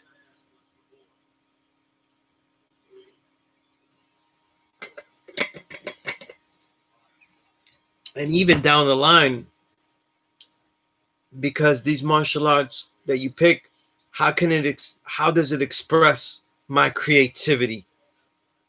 You know what I mean? How do I express myself physically in a creative way? That's also an important part of martial arts, which is something that Bruce Lee built wonderfully in the Tao of Kung Fu, which is one of my favorite which is my favorite book from him. You know what I mean? Even though there's a lot of great books that were written post that collect his writings and stuff, but that happens to be my favorite. And if I'm correct, he wrote that while he was living. It's not a collection. He actually put that together. Cortland Powell. All right, finally, yes. I see today's math as being aware of the emotional states of others in communication. Perception of the overall balance of a person can afford you the ability to know your own balance in relation. Okay. So being aware, so that would be knowledge, right? The awareness, right? And then the emotional states of others. So that emotion is really the equality, right?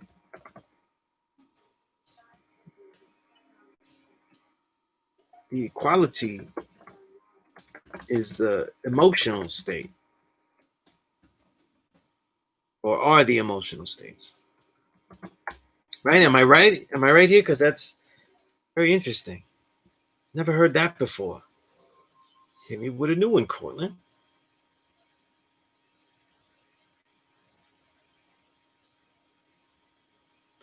But it borns God. So you're saying that it can afford you the ability to know your own balance and relation and use that knowledge to elevate and leave the situation better than you found it.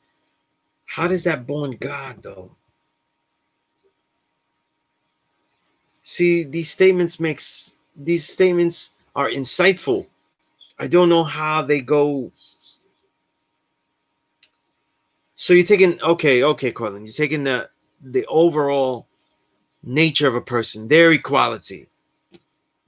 So you're acknowledging people's entire equality, essentially, right? That's what you're explaining. So by acknowledging other people's, because I've never seen that taken as other people's equality. Because the problem is, how does that born you? How does acknowledging something outside of yourself born you?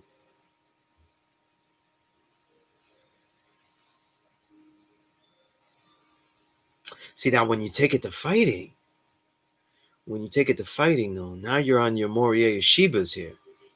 I like this. Because when you take it to fighting, though, right? Cortland, do you do any martial arts? Because you hit something very profound here.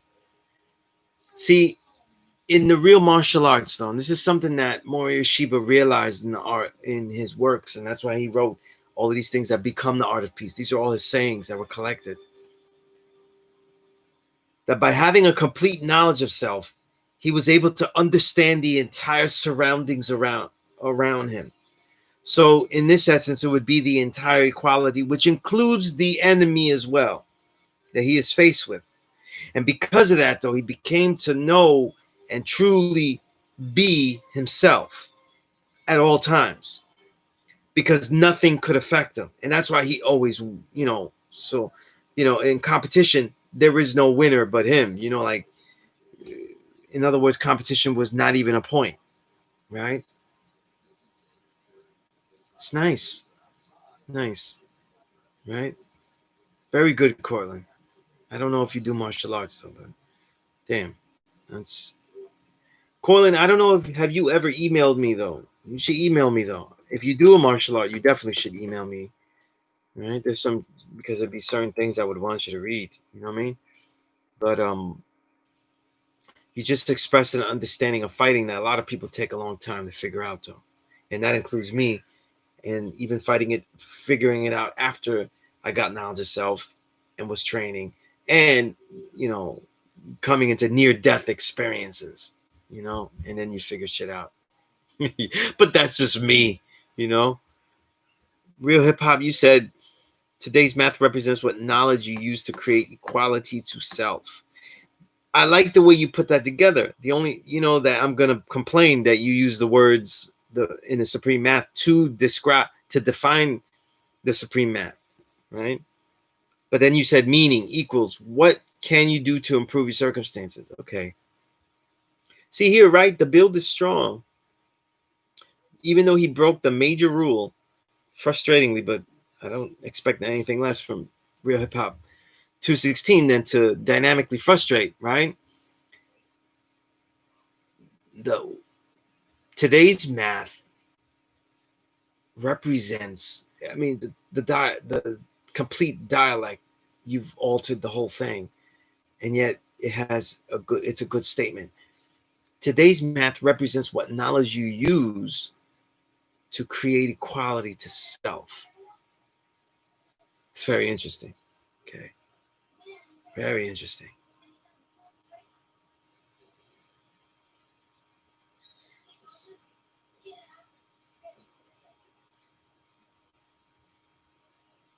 So, okay.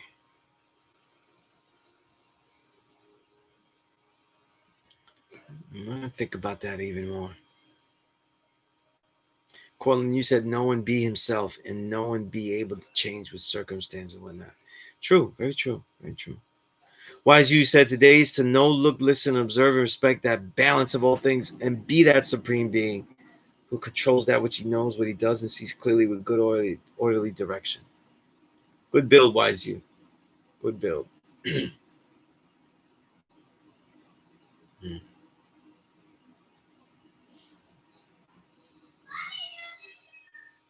Cortland said, indeed, Lord, I emailed you that article on physical composite with the muscles. Yes, Cortland, yes. Okay, Jasim. I see. I see. Okay. Yeah, I lose track of the names and stuff, so you got to remind me sometimes. You know what I'm saying? I don't always remember your username like that. But email me again and stuff.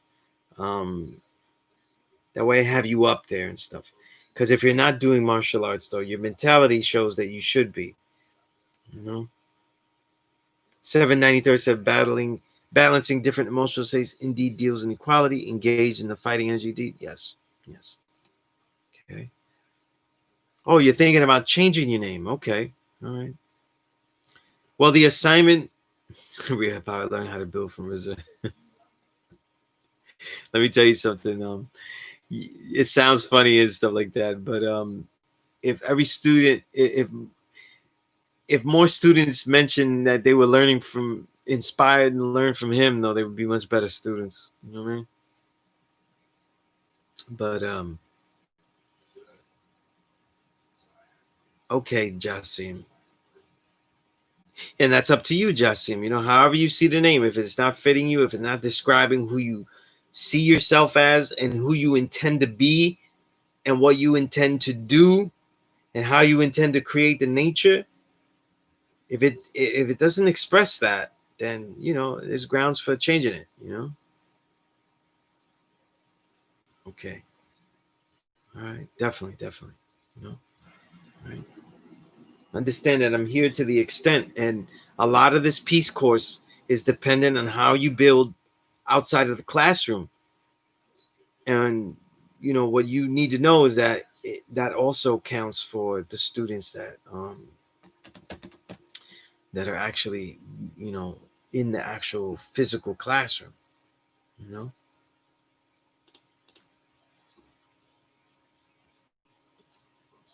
All right. Let me. You know what? I want to make some notes because I just want to make these notes about just so you're aware and using this so that way you can build. I don't know if everyone saw what Nick Cannon was saying and stuff like that, right?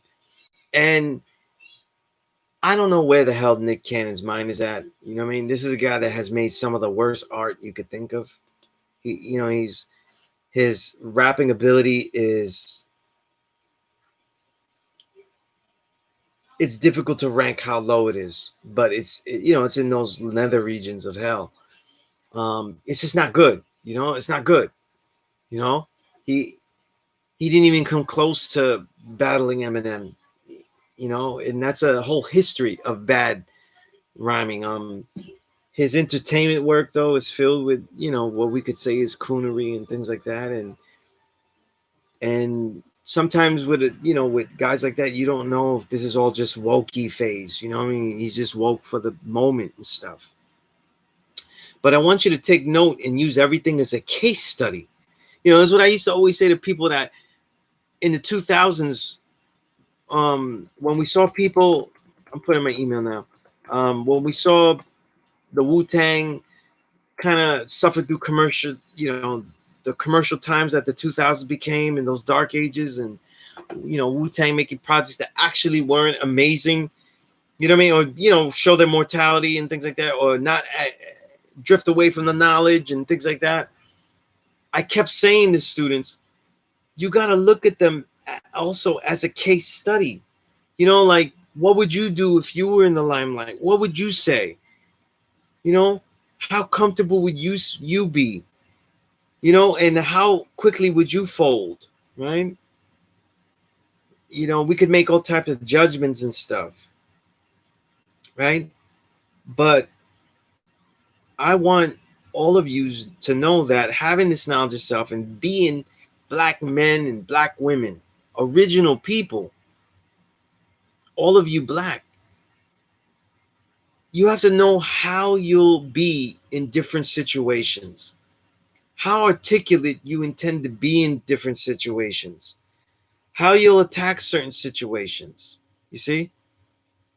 And that's important, Kasim, I'm gonna get to your bill though. I just want to say all this Nick Cannon shit, you know what I mean?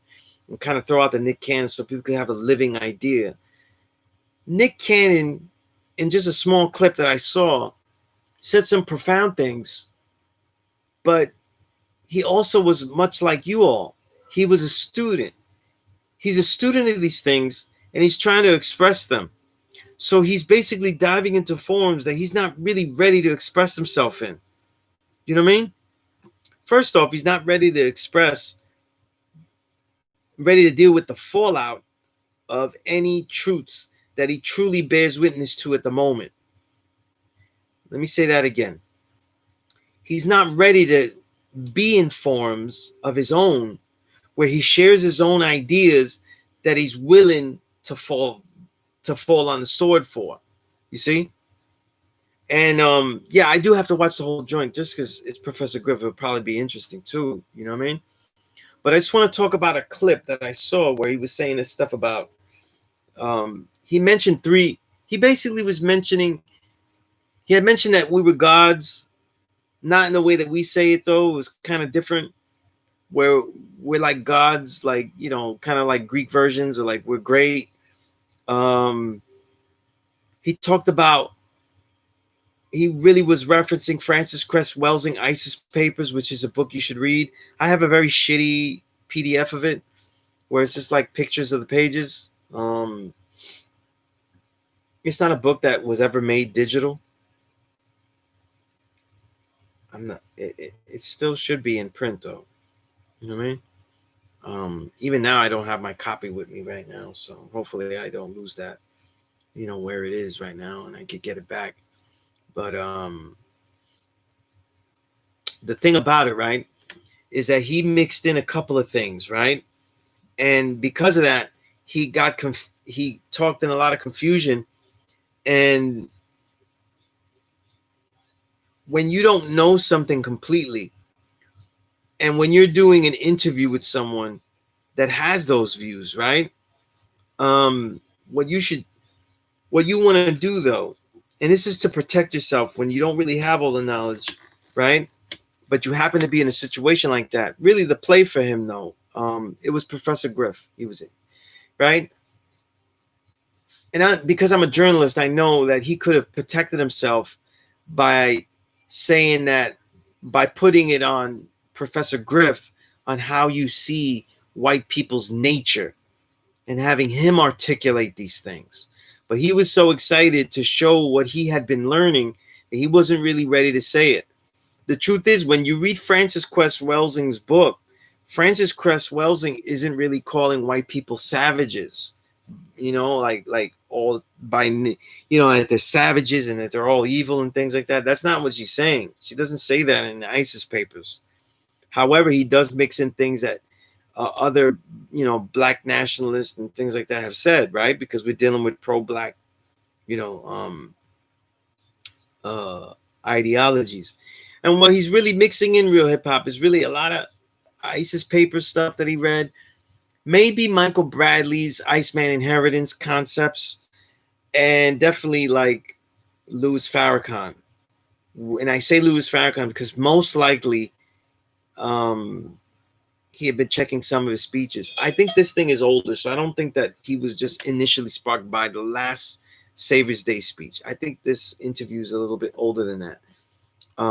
So it's just funny when white people, they stumble on something, and I think they just wanted to actually be able to negate a black man, since they, they're getting canceled on everything.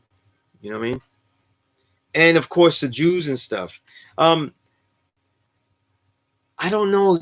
I don't remember exactly what he said about the Jews, though. I don't think I saw it in the clip I saw. You know what I'm saying? Let me tell you one thing about it, and I can give you, if you got you interested. I do have the first secret relationship between blacks and Jews, right? One thing I don't like about the science and the history and learning about the Jews is that it makes them like the boogeymen, and it kind of like, when we talk about Jews and Jewish history, we talk about the Ashkenazi mainly roots, the white Jews that have taken over the black legacy of what Jews are and what become today's modern Judaism. Um, we kind of look at Jews like they're just like a synonym for like the way we deal with Illuminati. They're like undercover mystery gods. You know what I'm saying? Mystery devils. You know, and yeah, and I agree with you on those points also. Anytime Griff is on something, he's blacklisted for sure.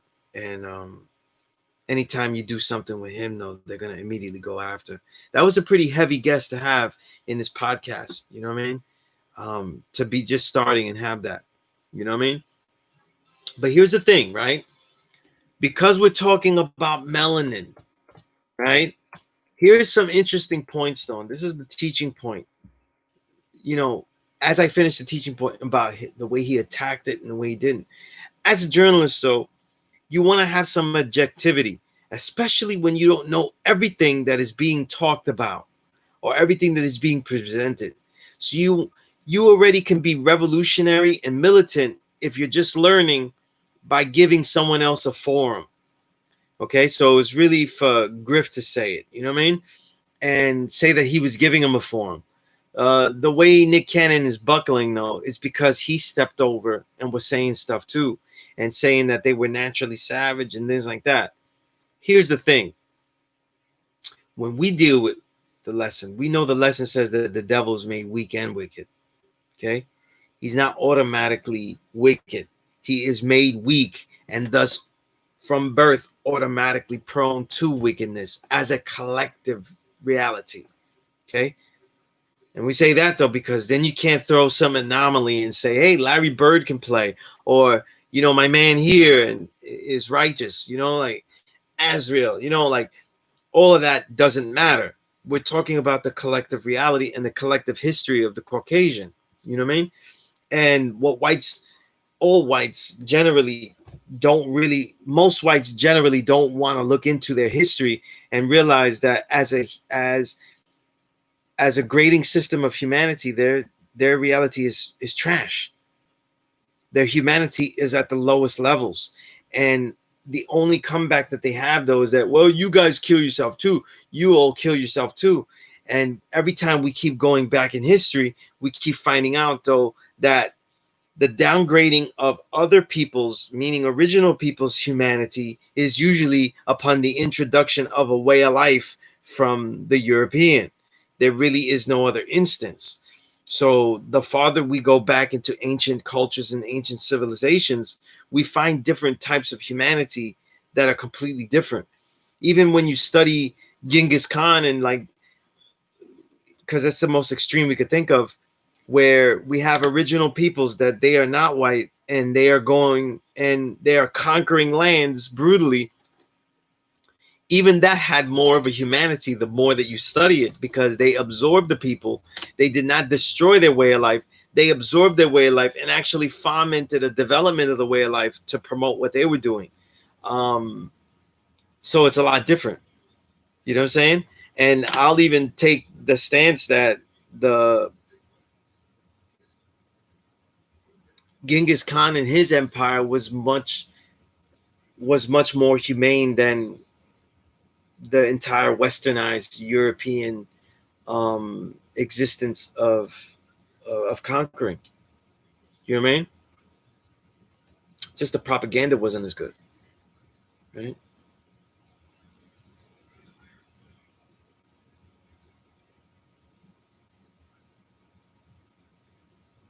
Well, the thing 793rd, right, is that Nick Cannon wasn't on someone else's podcast. That was his podcast.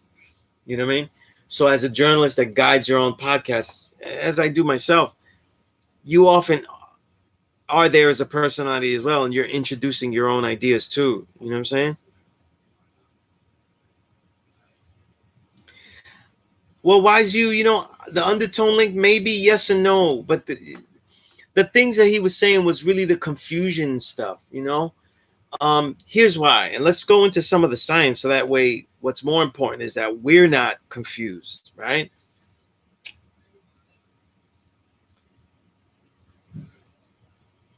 In the wisdom degree, right?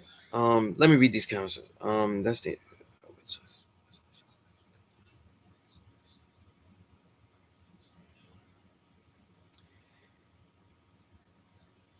right. Okay. Um, for those that don't know, the father took out skunk from the colored man. You know what I'm saying? Right? Who is the colored man? The colored man is the Caucasian white man. Yaku's grabbed the devil. You know what I mean? Um,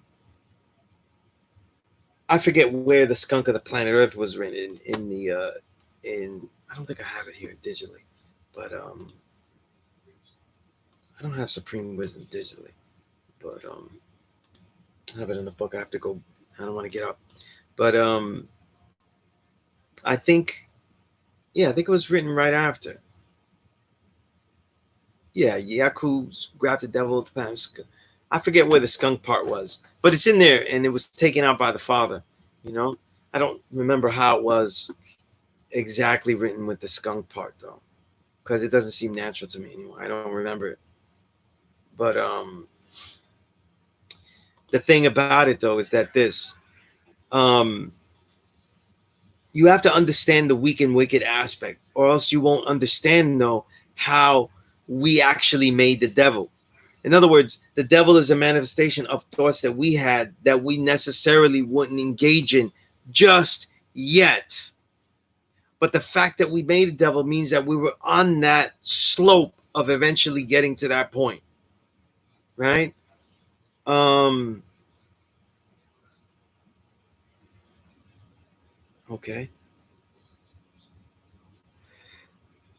I do, Kasim. Yaku's grabbed the devil of the planet Earth. No, I can't remember where skunk was in the original Supreme Wisdom. I forget how it was worded when skunk was in there. That's all. Yeah, skunk of the planet, right? Supreme scientist. You know, but I don't care about the Supreme Wisdom, so I ain't trying to remember that shit. But the point was though, right? Is the way I was taught for Firstborn Prince is that the father said that like you know the animals didn't come from us. You know what I'm saying? No animal came from us like that. We're not animals. You know what I mean? So they can't be that low on the totem pole that they're animals. And what you have to understand, though, is the weak and wicked state. That this is all a battering, a breeding of genetics to make it more susceptible to the nature, to the nurturing reality. So you have nature versus nurture. If you destroy the nature so much, then it becomes weak, so weak that the environment itself will affect it greatly. Now, Francis Cress Welsing's sociological work, it's not really scientific. It doesn't really have scientific, besides, it's really a social science book. And when she is talking about it, which is what he's confusing, she's talking about the one essay that tries to get into science, but is very loose. It is more suggestive than it is proving. That I think it's chapter 18. I'm not sure, but it's near the end of the book.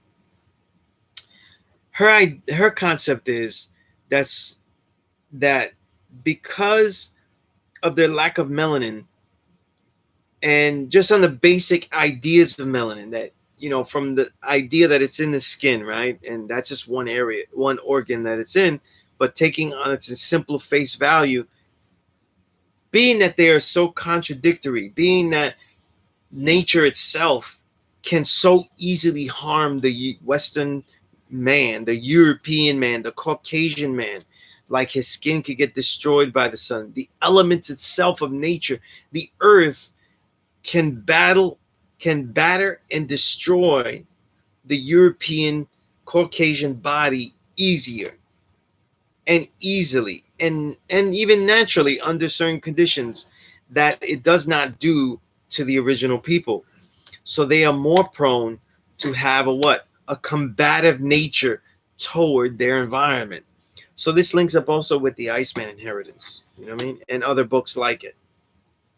This is what Nick Cannon is trying to say, right?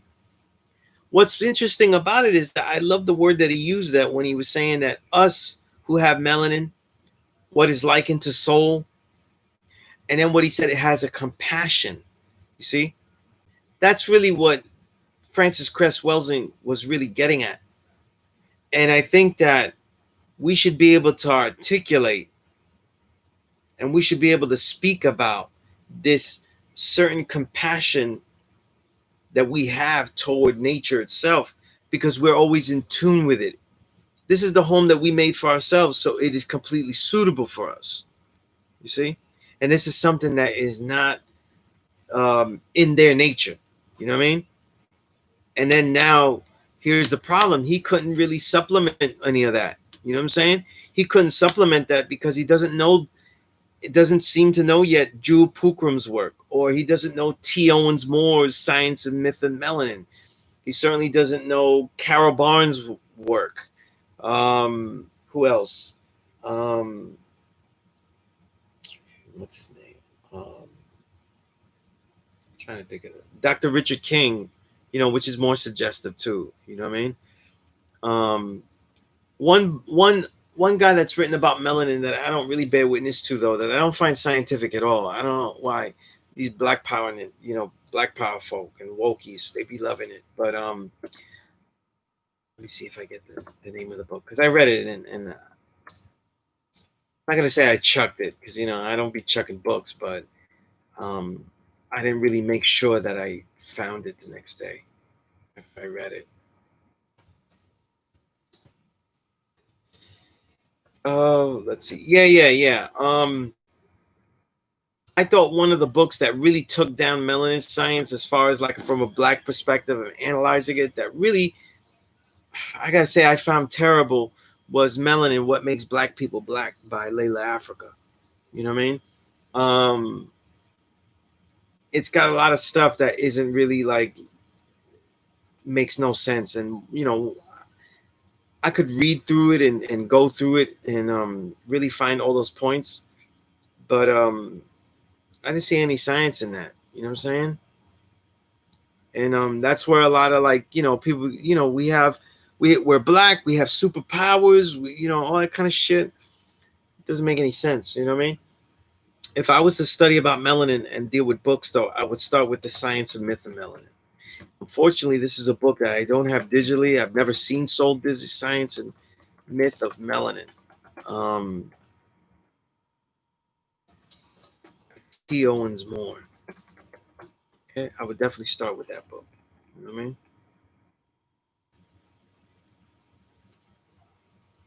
See if I missed a comment here. Okay. That Dr. Joy DeGruy. I gotta do the notice that. I never heard of that. I never heard of that person. Let me put it in my notes. Okay.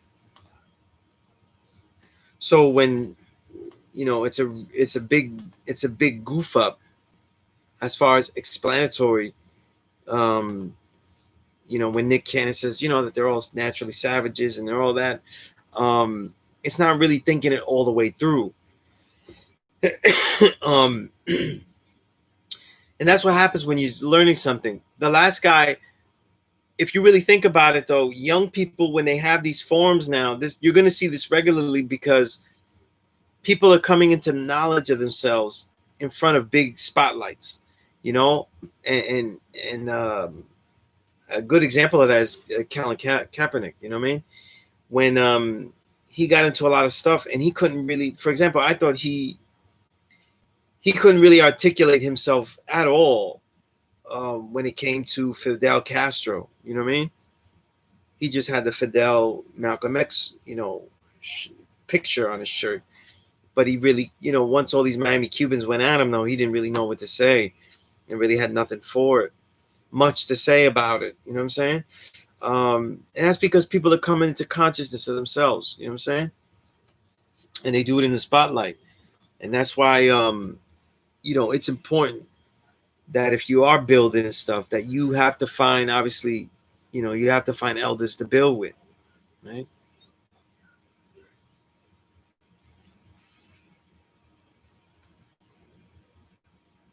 Yeah, I remember having a pamphlet about melanin too, though. I think I don't think it was Lele Africa, but yeah. People have written some things, but they haven't really written it very scientific. You know what I'm saying?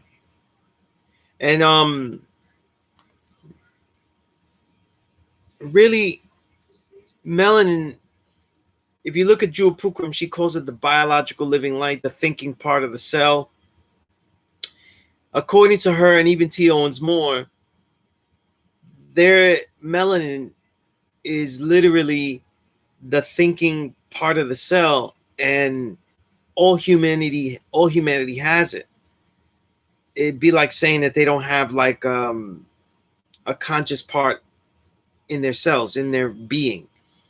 So then it becomes the reality of the pineal gland and not having it calcified, right?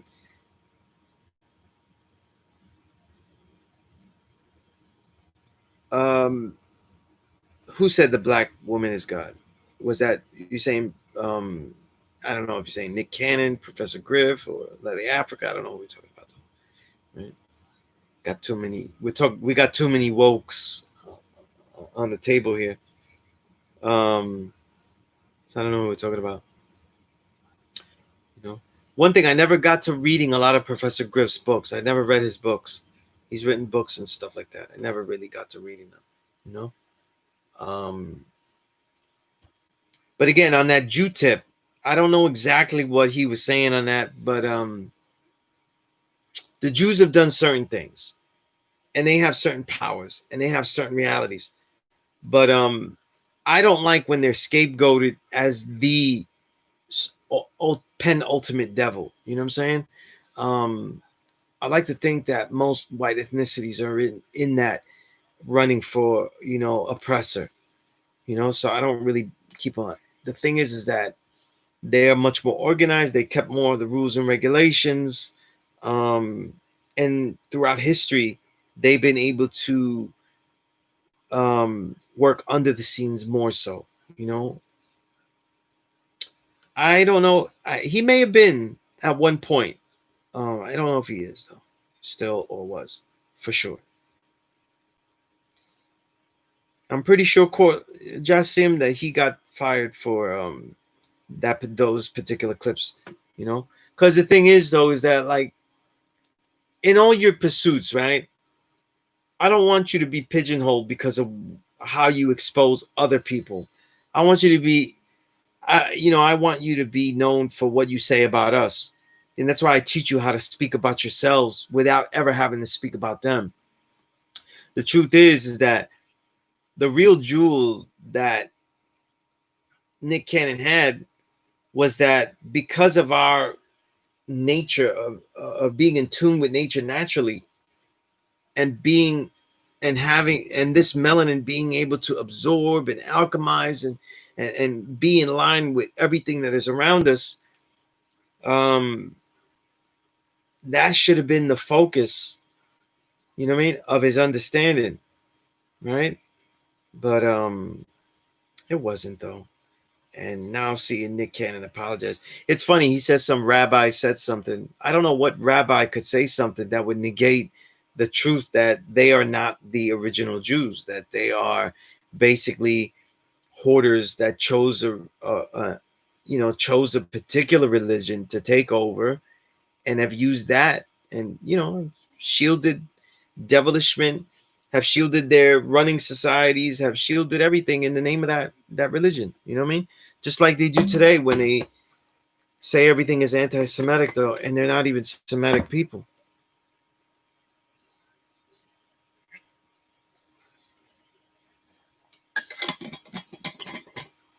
But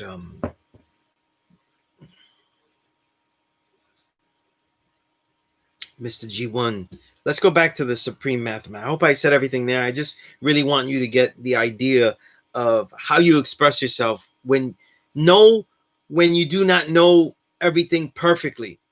You know what I'm saying? And when you building, you have to keep reminding yourself that you might be inspired to get this knowledge because of the necessity of being pro-black and the reality of being thrust into an anti-white reality. But know that the truth is not really that. So until you could build that way, then know that you're not ready. All this woke shit, it's not gonna get you anywhere because it's just half truths. It's not complete. All right, Kasim, I'm looking for your build to read first. I found it, then I lost it. See if I can find it.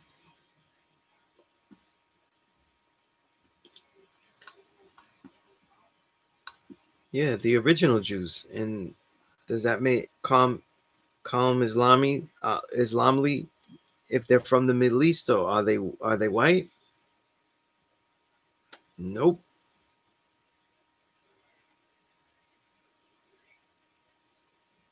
I always remember that the massive population of Europeans, right, are built off the backs of original. They weren't just made, they actually had to continue to populate with original people. Okay. So what we would call half original is a very large portion of what people consider Jews as well. Okay. There are people that may consider themselves European, do not consider themselves black or original in that reality, right? But they are bred life and continued life through that blood. Okay. Just like the Spaniard that conquered didn't see themselves as black at all, right? And yet that was running through their veins heavily, right? Because of the Moors and the occupation for over 700 years, right? Mentally, physically, genetically. All right, Kasim said today's math is knowledge equality, all being born to God. You can't take information on face value. You must review it and not deal with it based off of emotion bias. You must view it holistically as God. So you took the nature of how you will deal with knowledge by you will deal with all knowledge with full equality as the only way to realize yourself. I see it. I see it, God. And of course, all these builds, what's missing?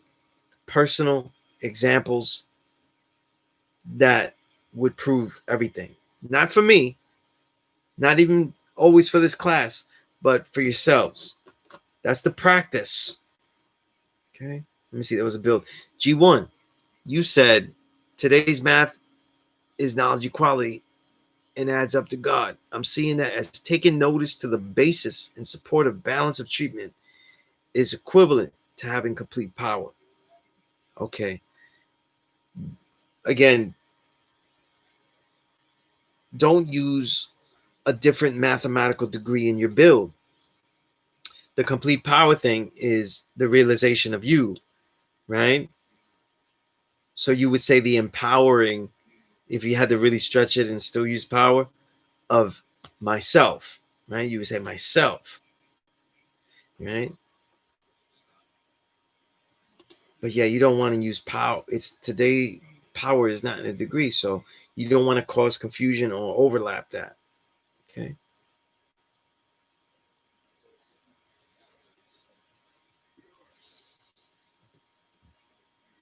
Hmm.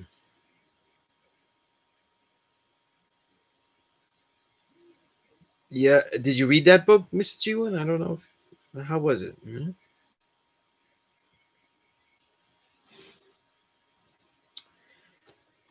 Jasim, I'll say this. You said the sad reality is that we walk on eggshells, though. What I'm saying is this: whatever level of success you have, you're always going to be in a position, though, of do you sell out?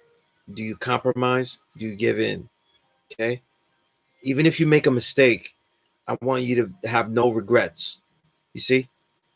And the truth is, what I would personally, I'm not saying this Nick Cannon might have no regrets for what he did and how he's recanting, and apologizing every 10 seconds through Twitter. Um, what will you do that you will have no regrets? You know what I mean? That's the key, though. Right? That's the key. You know. Calm Islamly says saying the Jews aren't real Jews is a losing argument. It's not worth the hassle when people try to harp on it. Yeah, that's a good point, Calm Islamly, because the truth is that it's a religion. So you can always say that they're not the original Jews, right? But to me, I consider Woody Allen and the whole bulk of them Jews because they adapted the lifestyle and they co-opted it and all that kind of stuff. You know what I mean? Just like a lot of bad whites and everything, and the Takashis and all of these guys, they are doing rap music. It's just not hip hop. So it'd be like that, but not exactly the same. I'm just being an ass. But the truth is this: people are trying to be more informative. And when you get out there and you say things and you say the Jews aren't the real Jews, the original Jews, no matter what we say, like they'll tear down our career, they'll do this. The truth is that that is an actual truth. And the young kids, young children need to know that they are the foundation of everything, that everything had a point of their origin, and that everything has been appropriated and bastardized and diluted from their original vantage point. And that's why it's still important. Okay. You're saying Jewish identity was never based on color, it was based on lineage. But how is that lineage built? Okay. Because they were never Jews to begin with. So where was the moment when they said the lineage exists? When they actually co-opted it and conquered over those black Jews. So it absolutely is relevant historically. The problem is that there has to be a way to make ancient history relevant to today. You see? And see, this type of appropriation is important because the origins of today's white Jews, and I'll just blanket it and say white Jews, has a great impact because that's how Israel was taken, and it isn't really theirs for the taking. It's a made up place. And if we say it has no relevance or it doesn't need to be spoken on, well, why don't we take a trip to the Gaza Strip and just live there for a while? You see, it still has relevance to people. You see? And there has to be a way to teach these things. Certain forms aren't going to always be the form. But here's the thing, right? We get worried about, oh, they'll knock down everything we're doing. We can't do this. We can't do that. Do you realize that just for a moment here, Nick Cannon, though, what he lost out on, what he got knocked out the box and the shows that he lost were some real coon-tastic shows. You know, it's not like he lost out on a deep show. He chose to chill with his podcast now, but he wasn't taking off his own podcast. That's his. You can't take it away from him. What he lost out on was all of these coon shows that I ain't never watched. A lot of bargain basement crap shows that he was making money off of. Okay? So all of the step and fetch it shows and all of the step and fetch it entertainment that he was doing is exactly the tickets that he lost. And technically, that's what they have a right to take away from you. You're not suitable to be a worthy coon for us. The truth is, though, if he's really that woke now, he should have been realizing that he was going to lose that eventually by continuing to speak things as he learns, especially speak things as he learns them, and not being able to strategically place them. Word 60. If the original Jews are black, would say that the Egyptians who enslaved them were white. No, no. But you have to understand too, you don't have to say that. The truth is that we're dealing with a heavy half original population. We're dealing with a mixing, and we're dealing with completely different lines. That's why you need to read Destruction of Black Civilization by Chancellor Williams. You need to read The Black Hebrews by Dr. Ben Yakinen, right? You need to read these books and see where this all fits in. The truth is that it's not all love once the dissolution of the societies come about. And we are against each other once these things happen. Okay. 793rd, you said only on eggshells based on the emblem. Oh man, I just skipped it. Based, okay, only on eggshells based on the emblem of their so-called justice. They have overheads when you work for them in their house. Well said, 793rd. That's exactly what I mean. 793rd, some claim Columbus was Jewish. They claim a lot of things. Some people claim he's Spaniard, though. So, real hip hop. I'm assuming you're asking me to build on the day's degree, right? Since I'm asking everybody, right? I will in a minute, though.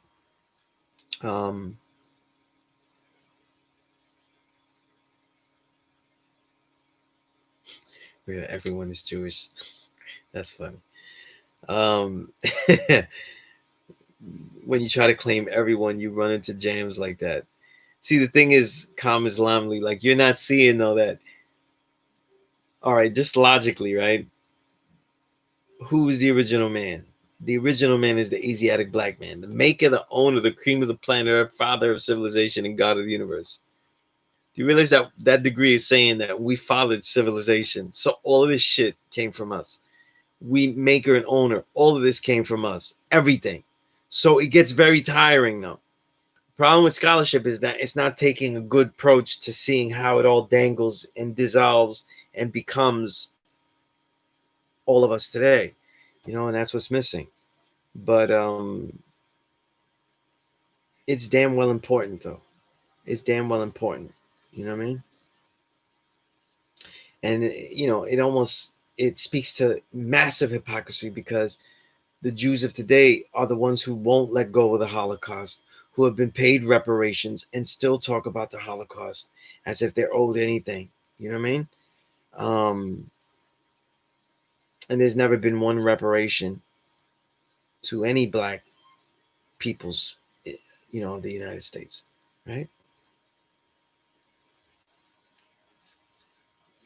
Someone brought it up in other class when you mentioned different Musas. That's right. Rewind.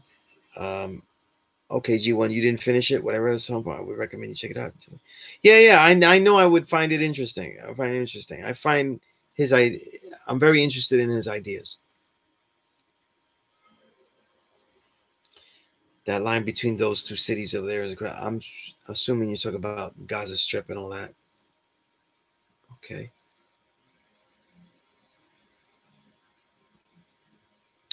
Uh, Palestinian Jews are the same stock of people, often, not always. Okay, always, not always. You know what I mean? And the truth is, many of the Arabs are half original as well, right?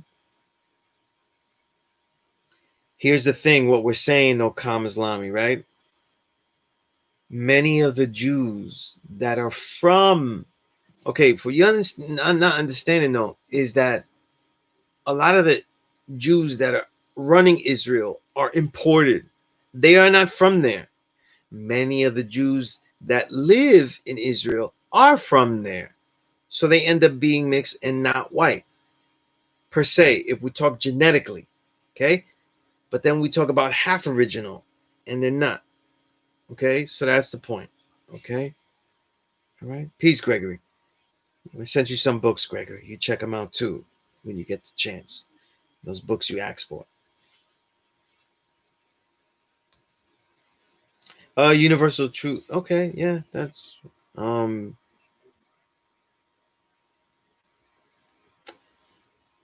Kalam Islami. I don't think so, because where he was from in Italy wasn't really a place where the Moors were. So, you know, it's um the degrees say one thing, um other books say he's from northern, so I don't know. But the point is, though, is that the genetic line is not really the point. It's the mentality that made him half original. Okay. And that's what we're talking about. Again, like I'm saying, the degrees say that we outnumber them 11-1. Once they come back from the Caucasus Mountains and come back into society, how do you think that they continue to mate? They don't have the bloodlines and the potent genes to duplicate themselves, to replicate and reproduce themselves at full tilt, to even match up. They were reproducing themselves via the original people on those borders. Okay? So it built up the entire Middle East as an entirely mixed population. Okay? Again, you have to think about this a little bit logically. And now those people that might be my shade and others, they don't think the way I'm speaking now. They think they're closer to this new thing that is going to take over. See?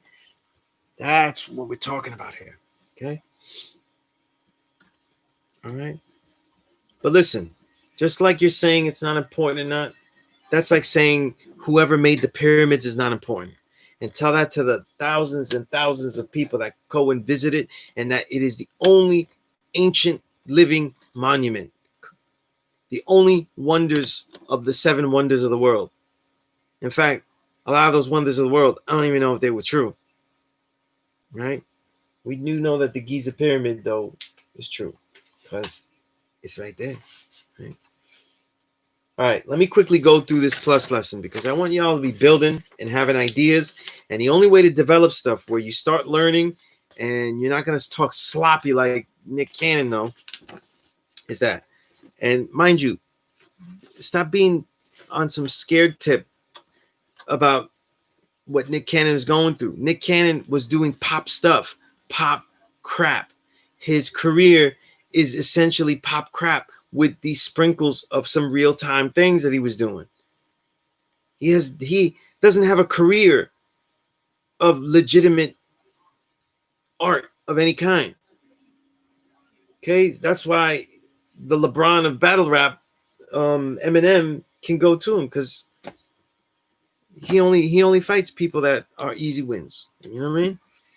And everybody, no one loses their fame. No one loses anything when they battle Eminem.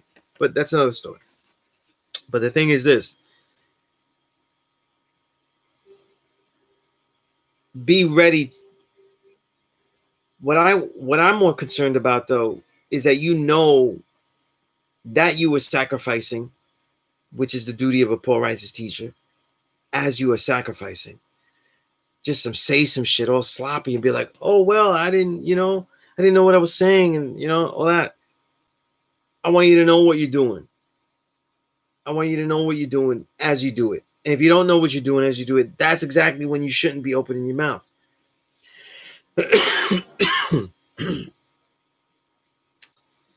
Supreme Scientist said, today's supreme mathematics is knowledge equality. Knowledge is awareness. Equality is the stability, harmony, and balance that comes from putting things in their proper place.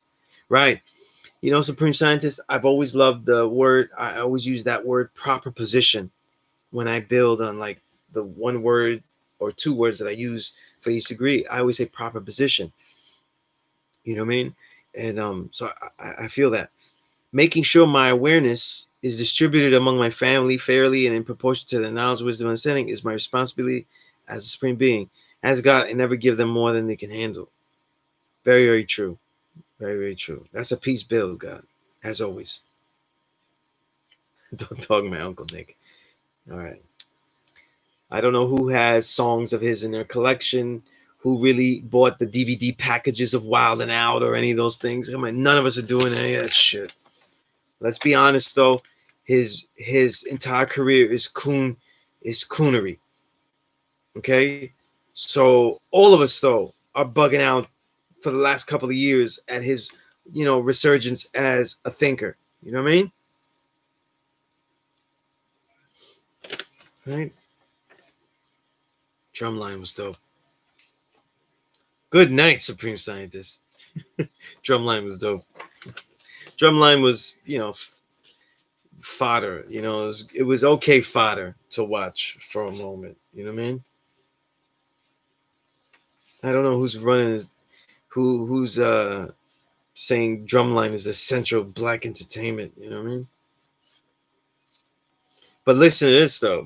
This is messing with you, Supreme Scientist. Yeah, I guess Drumline is like a saving grace, right? Jeez, that's terrible.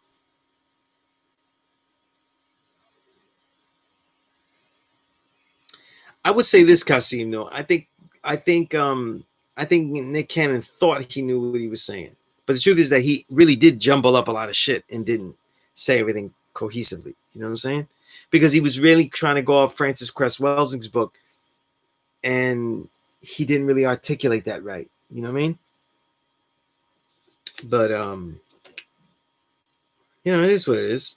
You know, might not have lost so much though if he didn't gain so much out of he. What I'm saying to you all is he gained a lot because he sold out a lot. So what is he really losing now? Right?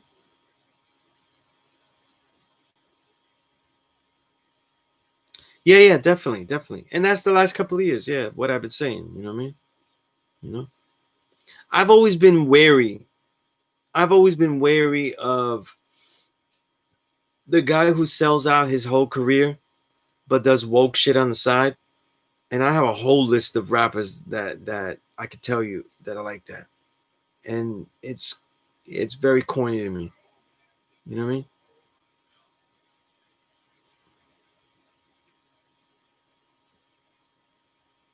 Wait, I've seen. Oh man, wait, you got it, Kasim. You have an episode in your laptop now. See that? You're gonna have to delete that. That's crazy.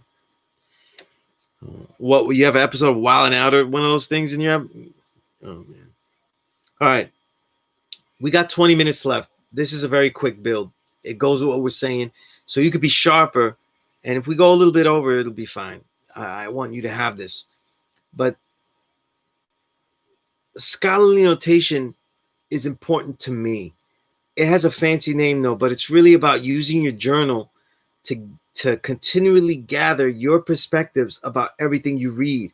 That way, there's one of the ways that the ideas that you learn don't get jumbled up, and that you can mix and match ideas that you have had, and as they collide with new ideas, right? Young people's hero. Listen, if Nick Cannon is your hero, these young kids' heroes, though, they need to watch some more. Shit, I'd rather have them watch some more Marvel movies. You know what I'm saying?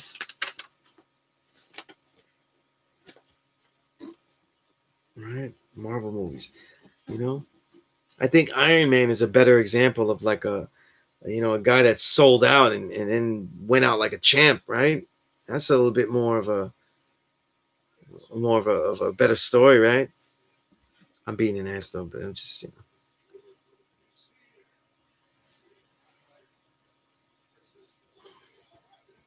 Oh, yeah, yeah. Michael Eric Dyson, yeah, yeah. He called the Beyonce and Jay-Z social justice warriors. I've never seen the word warriors used so pathetically and incorrectly in my life. But all right, enough of the biting commentary. Scholarly notation, though, right? I wrote here some. This is like a framework for pluses because I'm gonna write this also better, and then give it out to you all. Um, the notes on how to do this. The goal is to give you to give your understanding or your perceptions, your insights, whatever you want to call them, because they might not be understanding um, of what this book covered. Answering what were the essential things you learned. Sometimes when you read something, when you read these books, certainly with the Diop books, uh, if you read Black Hebrews and stuff like that, like when you read these books, wait, you have a Nick Cannon song in your collection? What's going on here? It's taking me for a loop here. Come on. Gotta do better than that. My people, we gotta do better. Okay? Just know you don't need that song in your collection. You know what I mean? I'm proud to say I don't have any Nick Cannon songs in my collection. But I'll just mess with you guys. But when you start writing about the books you read, when you start writing about the information that you're absorbing, so you can do this also, after you watch a documentary or anything like that. What were the essential things you learned? The reason that it sounds basic, and the reason that we do this in school, when you do book reports of things, you need to know how to actually learn and how to consciously regurgitate, literally wisdom, the things that you heard and read about. Why? Because if you can't overtly, consciously do it, what will happen is that you will actually sometimes repeat it as your own understanding. And then you just become a parrot of the things you read. So you have to take moments where the things that you read, you actually openly acknowledge them, that these are the things that I read about and read and have just learned, right? That way you can now then separate what you just learned as another man's wisdom and then see what understanding you have. Oftentimes, though, you may not have an understanding, okay? Then now you can admit, though, the second part, how have they affected your thought process? See?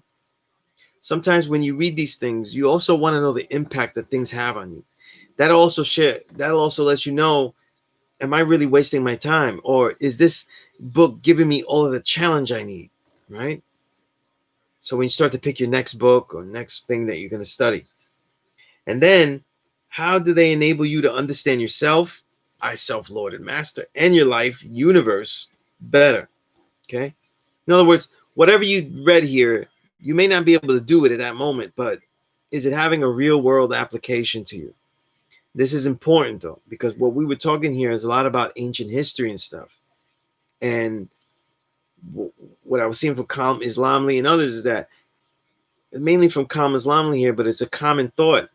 Like, oh, that doesn't matter anymore. Like, oh, why are you always talking about that stuff? You know what I mean?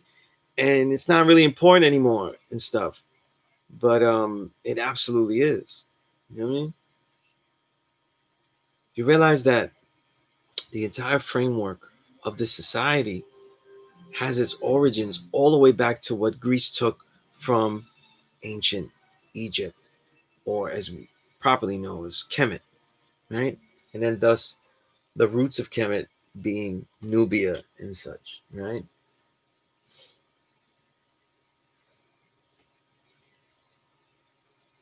Yes, a salute to Raz Fresco. Oh yeah, I have all five. Very, very powerful albums. You know what I mean? And that I think the fifth one is the best one. I think they're getting better and better. You know what I mean? I'm definitely gonna be spending some time this weekend listening to them and really delving into them. You know what I mean? I've started my Power Right show again, so time to talk about all these works that we've all been either enjoying or missing. All right, so some suggestions in your scholarly notation, right? Cover all of the work's main themes. Rate them from the most important to least. Does the book prove its main thesis well? Right? And it's funny because I wrote an example here. ISIS papers does, but how? You know what I mean? I just wrote that in there. It's crazy. What book said it would cover, right? Your perception of what it would cover. You know what I mean? That I wrote that awkwardly, so I have to fix that. But does the book cover what you thought it would cover? Does the book cover what it said it would cover? You know, this is important though, because even if you see this as like a useless question, it isn't a useless question if you have a goal one day of actually writing your own book. And this shouldn't be a far off thing for any of you. Okay.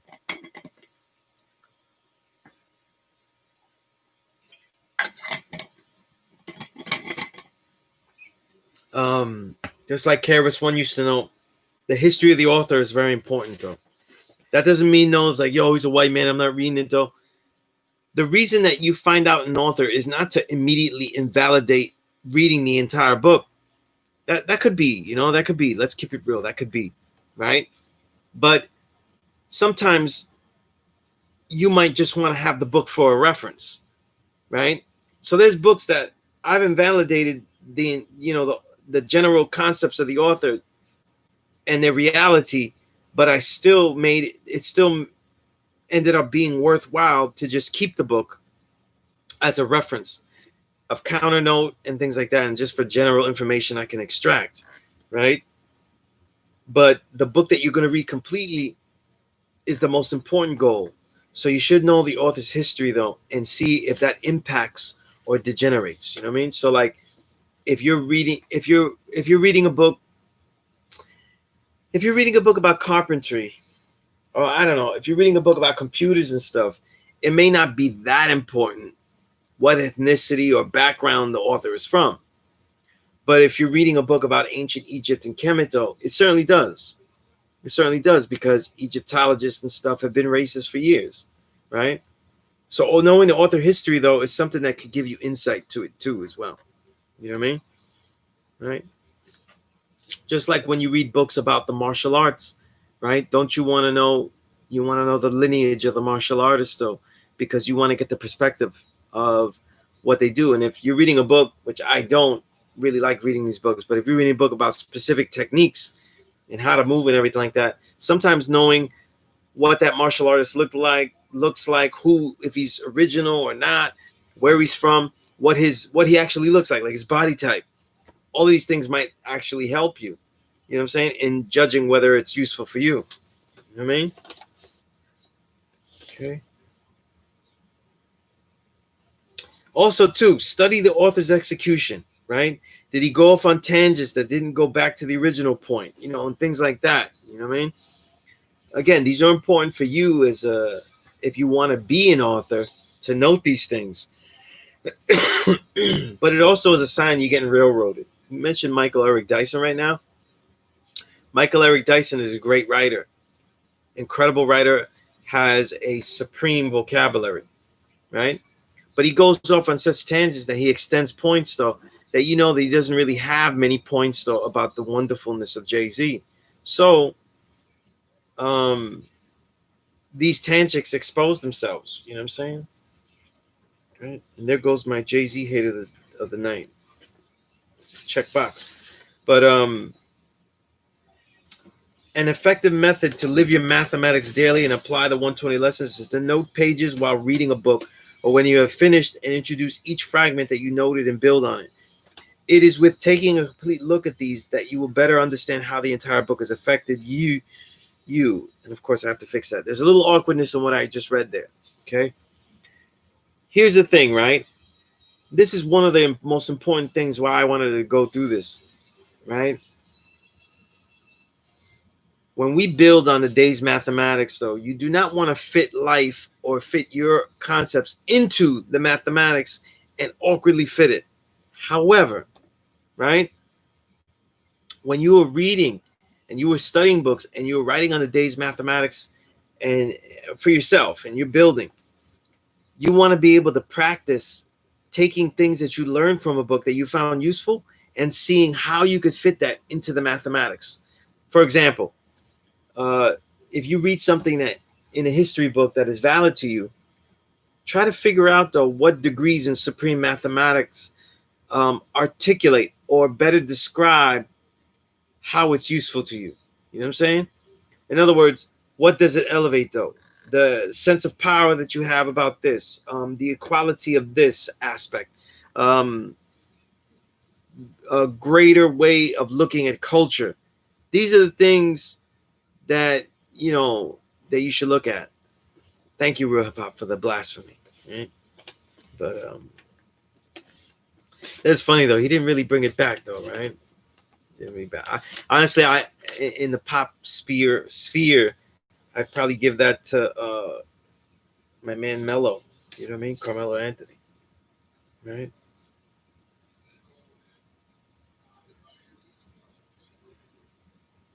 Now I used to say this because I couldn't get every book I wanted though, and I wrote, learn to write every essential item and or footnote for further reference if a book does not belong to you. It is important to have filed away all of the crucial knowledge you know you'll be wisdoming in your teachings to bore your understanding. In other words, this: when I started to teach, I made it a point that hasn't that I've always continued with, to not um to not actually build on anything unless I could actually cite the reference, and do my best not to just go by memory. You know what I'm saying?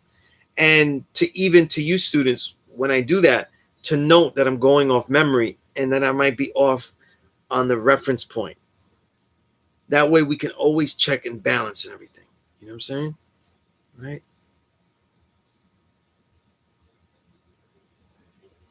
All right. The When covering scholarly works, we note our understanding in various degrees of favor and in opposition of the author's insight. It is important to learn how to practice refuting the author without indulging into anger, frustration, and lose any real validity. Practice in your journal. If you read something you grossly disagree with, though, actually write disagreeing with him, but in a calm tone, as if you were there speaking on a panel, rebutting him. You know what I mean? Giving a rebuttal. Um, the thing is, that's really important. You know what I mean? To have a calm nature and stuff. You know what I mean? And to be calm. See, the thing is, though, we don't know for sure, but sometimes this happens where you could be in the position of Nick Cannon and you could be saying something or that you're excited by, but because you're not calm enough and you're letting out things, you're not you're not saying it all correctly. You know what I mean? And you say things jumbled up. There always has to be a certain amount of calm that you're able to reside in, and that way, even if you have to answer back forcefully, then that is just a tool. See, I want you to be able to have rebuttals and build where your anger or the intensity by which you express yourself isn't really you, but a tactic you are using to express yourself. You see, this is something to learn. You know what I mean? And a lot of times in the years I've taught, I've been able to speak very forcefully and angrily, and yet it's really just a tactic to get it to you. It's not something that is actually draining me. And as a 5%er, though, you're going to teach many people, though, and it's going to drain you. That's not what you want to do. You know what I mean? All right. So on that note, I'm going to leave that there. Um, Even if it's just for you and you're reading it, practice writing. Um, Practice writing about the books you read in as if you were speaking to that particular author. You know, so if you're reading Diop, practice if you were speaking back to Diop. And trust me, he wouldn't want to hear all that. He wouldn't want to hear all of our bonics when we talk back to him. You know what I mean? Or if you were talking on a panel to Sertima, you know what I mean?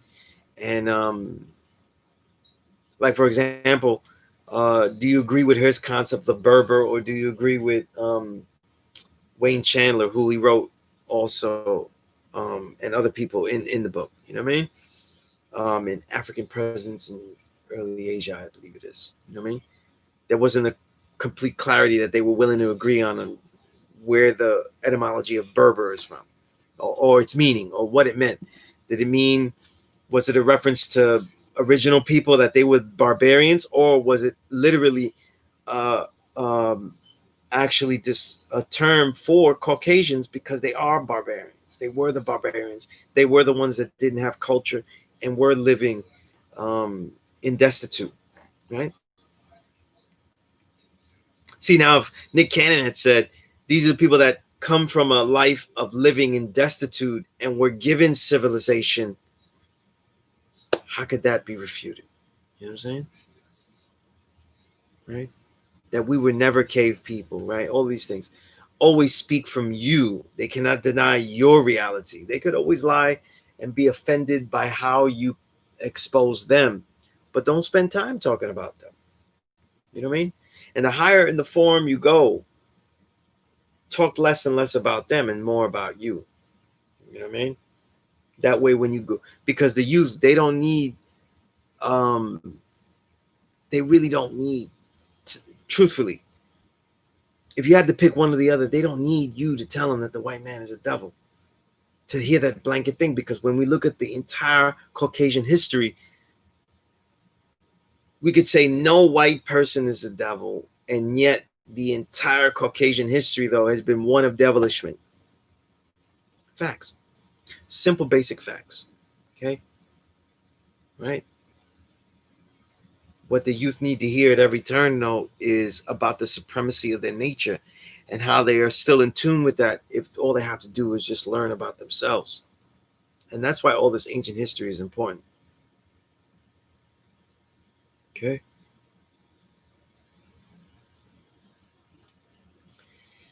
But with that note, that was the plus lesson scholarly notation. Though we talked about a lot of things. I didn't know we were talking so much about martial arts, but I love martial arts, and that's important. I want everybody to somehow get to it. A lot of my students, I've already contacted two of them. They know who they are, so I want to get us going with martial arts and stuff like that. You know what I mean? Learn the peak of everything that we can learn. But with that said, if there's any questions though, just email me, contact me however you know, um, and build. You know what I mean? You brothers know, you brothers and sisters know the assignments that you have. Um, you know the running homework is. Let me see if I can just copy paste that real quick.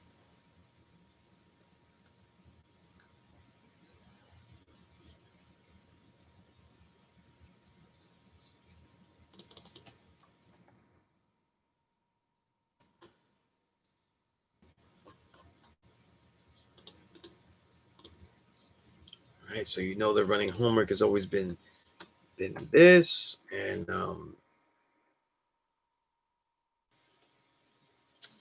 I did that in another class. I don't know if I wrote it in the notes, so I could go into that again. It's different times. Musa, um, you got to read. There aren't too many blatant documentation of that, but Stone Legacy by George James, GM James, right? Musa's literally, fast forward in this, Musa is really literally a title, okay? Um, kind of equates a teacher, guide, and that Musa that was supposed to teach the Caucasians out of the Caucasus Mountains is not the same Musa in the Bible. It's different time periods, of course. You know what I mean? And Musa is really that title of great civilizer. You know what I mean? And it's pretty simple, you know. And Musa was considered a half original man, that particular Musa, because um, by teaching him how to build a home for themselves, he taught them how to hide their devilishment, right? By being inculcated back into society as useful, when in reality they were really um, embedding them, learning to embed themselves back into society deviously, right? But yeah, Stone Legacy mentions Musa and those whole concepts, though, you know. But and I added why it was Afro original. So I hope that answers the question on a quick fast forward, though. Right? The truth is, as a note of your preparation and not just chastisement of anyone, including the canon, right? Because I did enough of that, right? Um, whatever form you take, just like I'm in this classroom, just like I do my podcast, whether it's about hip hop or anything, you never know enough of what you know of that you say you know of.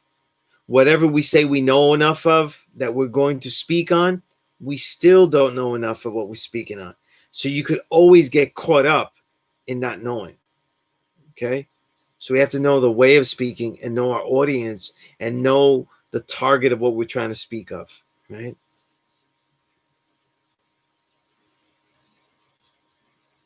I don't know that Asiatic Calendar Plus lesson though, but those are pluses. I don't know who wrote that, you know, right? And if it's the same as the Bible though, this guy was living crazy long and just some type of Superman, you know what I mean?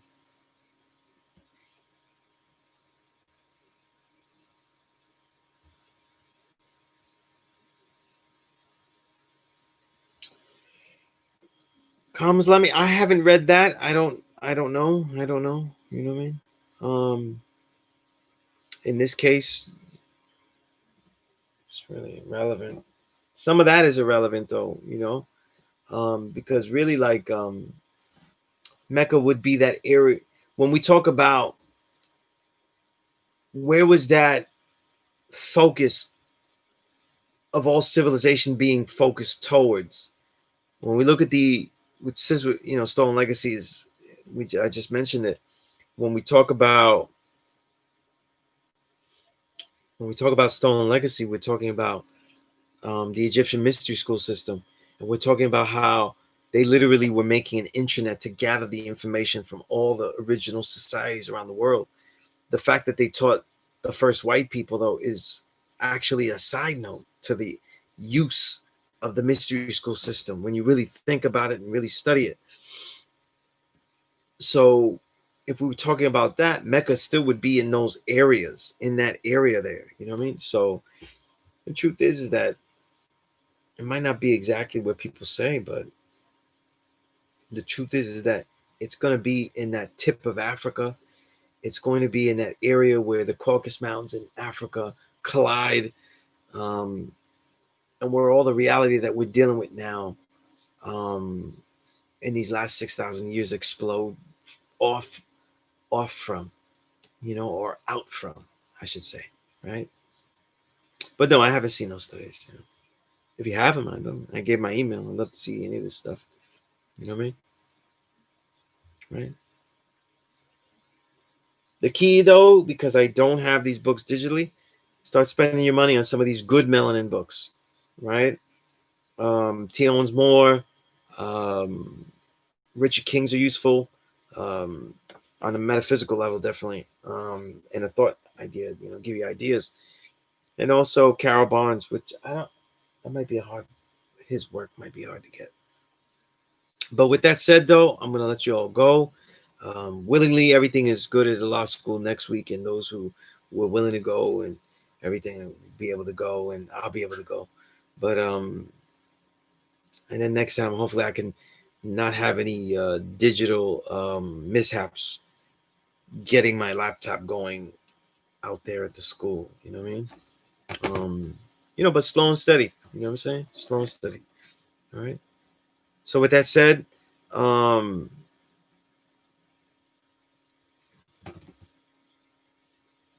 shit, Supreme Science, can you email me that to my email? Because I may have missed that. I get a lot of IG stuff, and unfortunately, it's a lot of music stuff. So it's stuff that I have to like not look through or put on the side, and then I miss good stuff like that. You know what I mean? I really appreciate that if you email me that. With that said, I'm gonna say peace. Um, anything that you need to, you know, email me. You know what I'm saying? All right. Definitely an honor. Peace.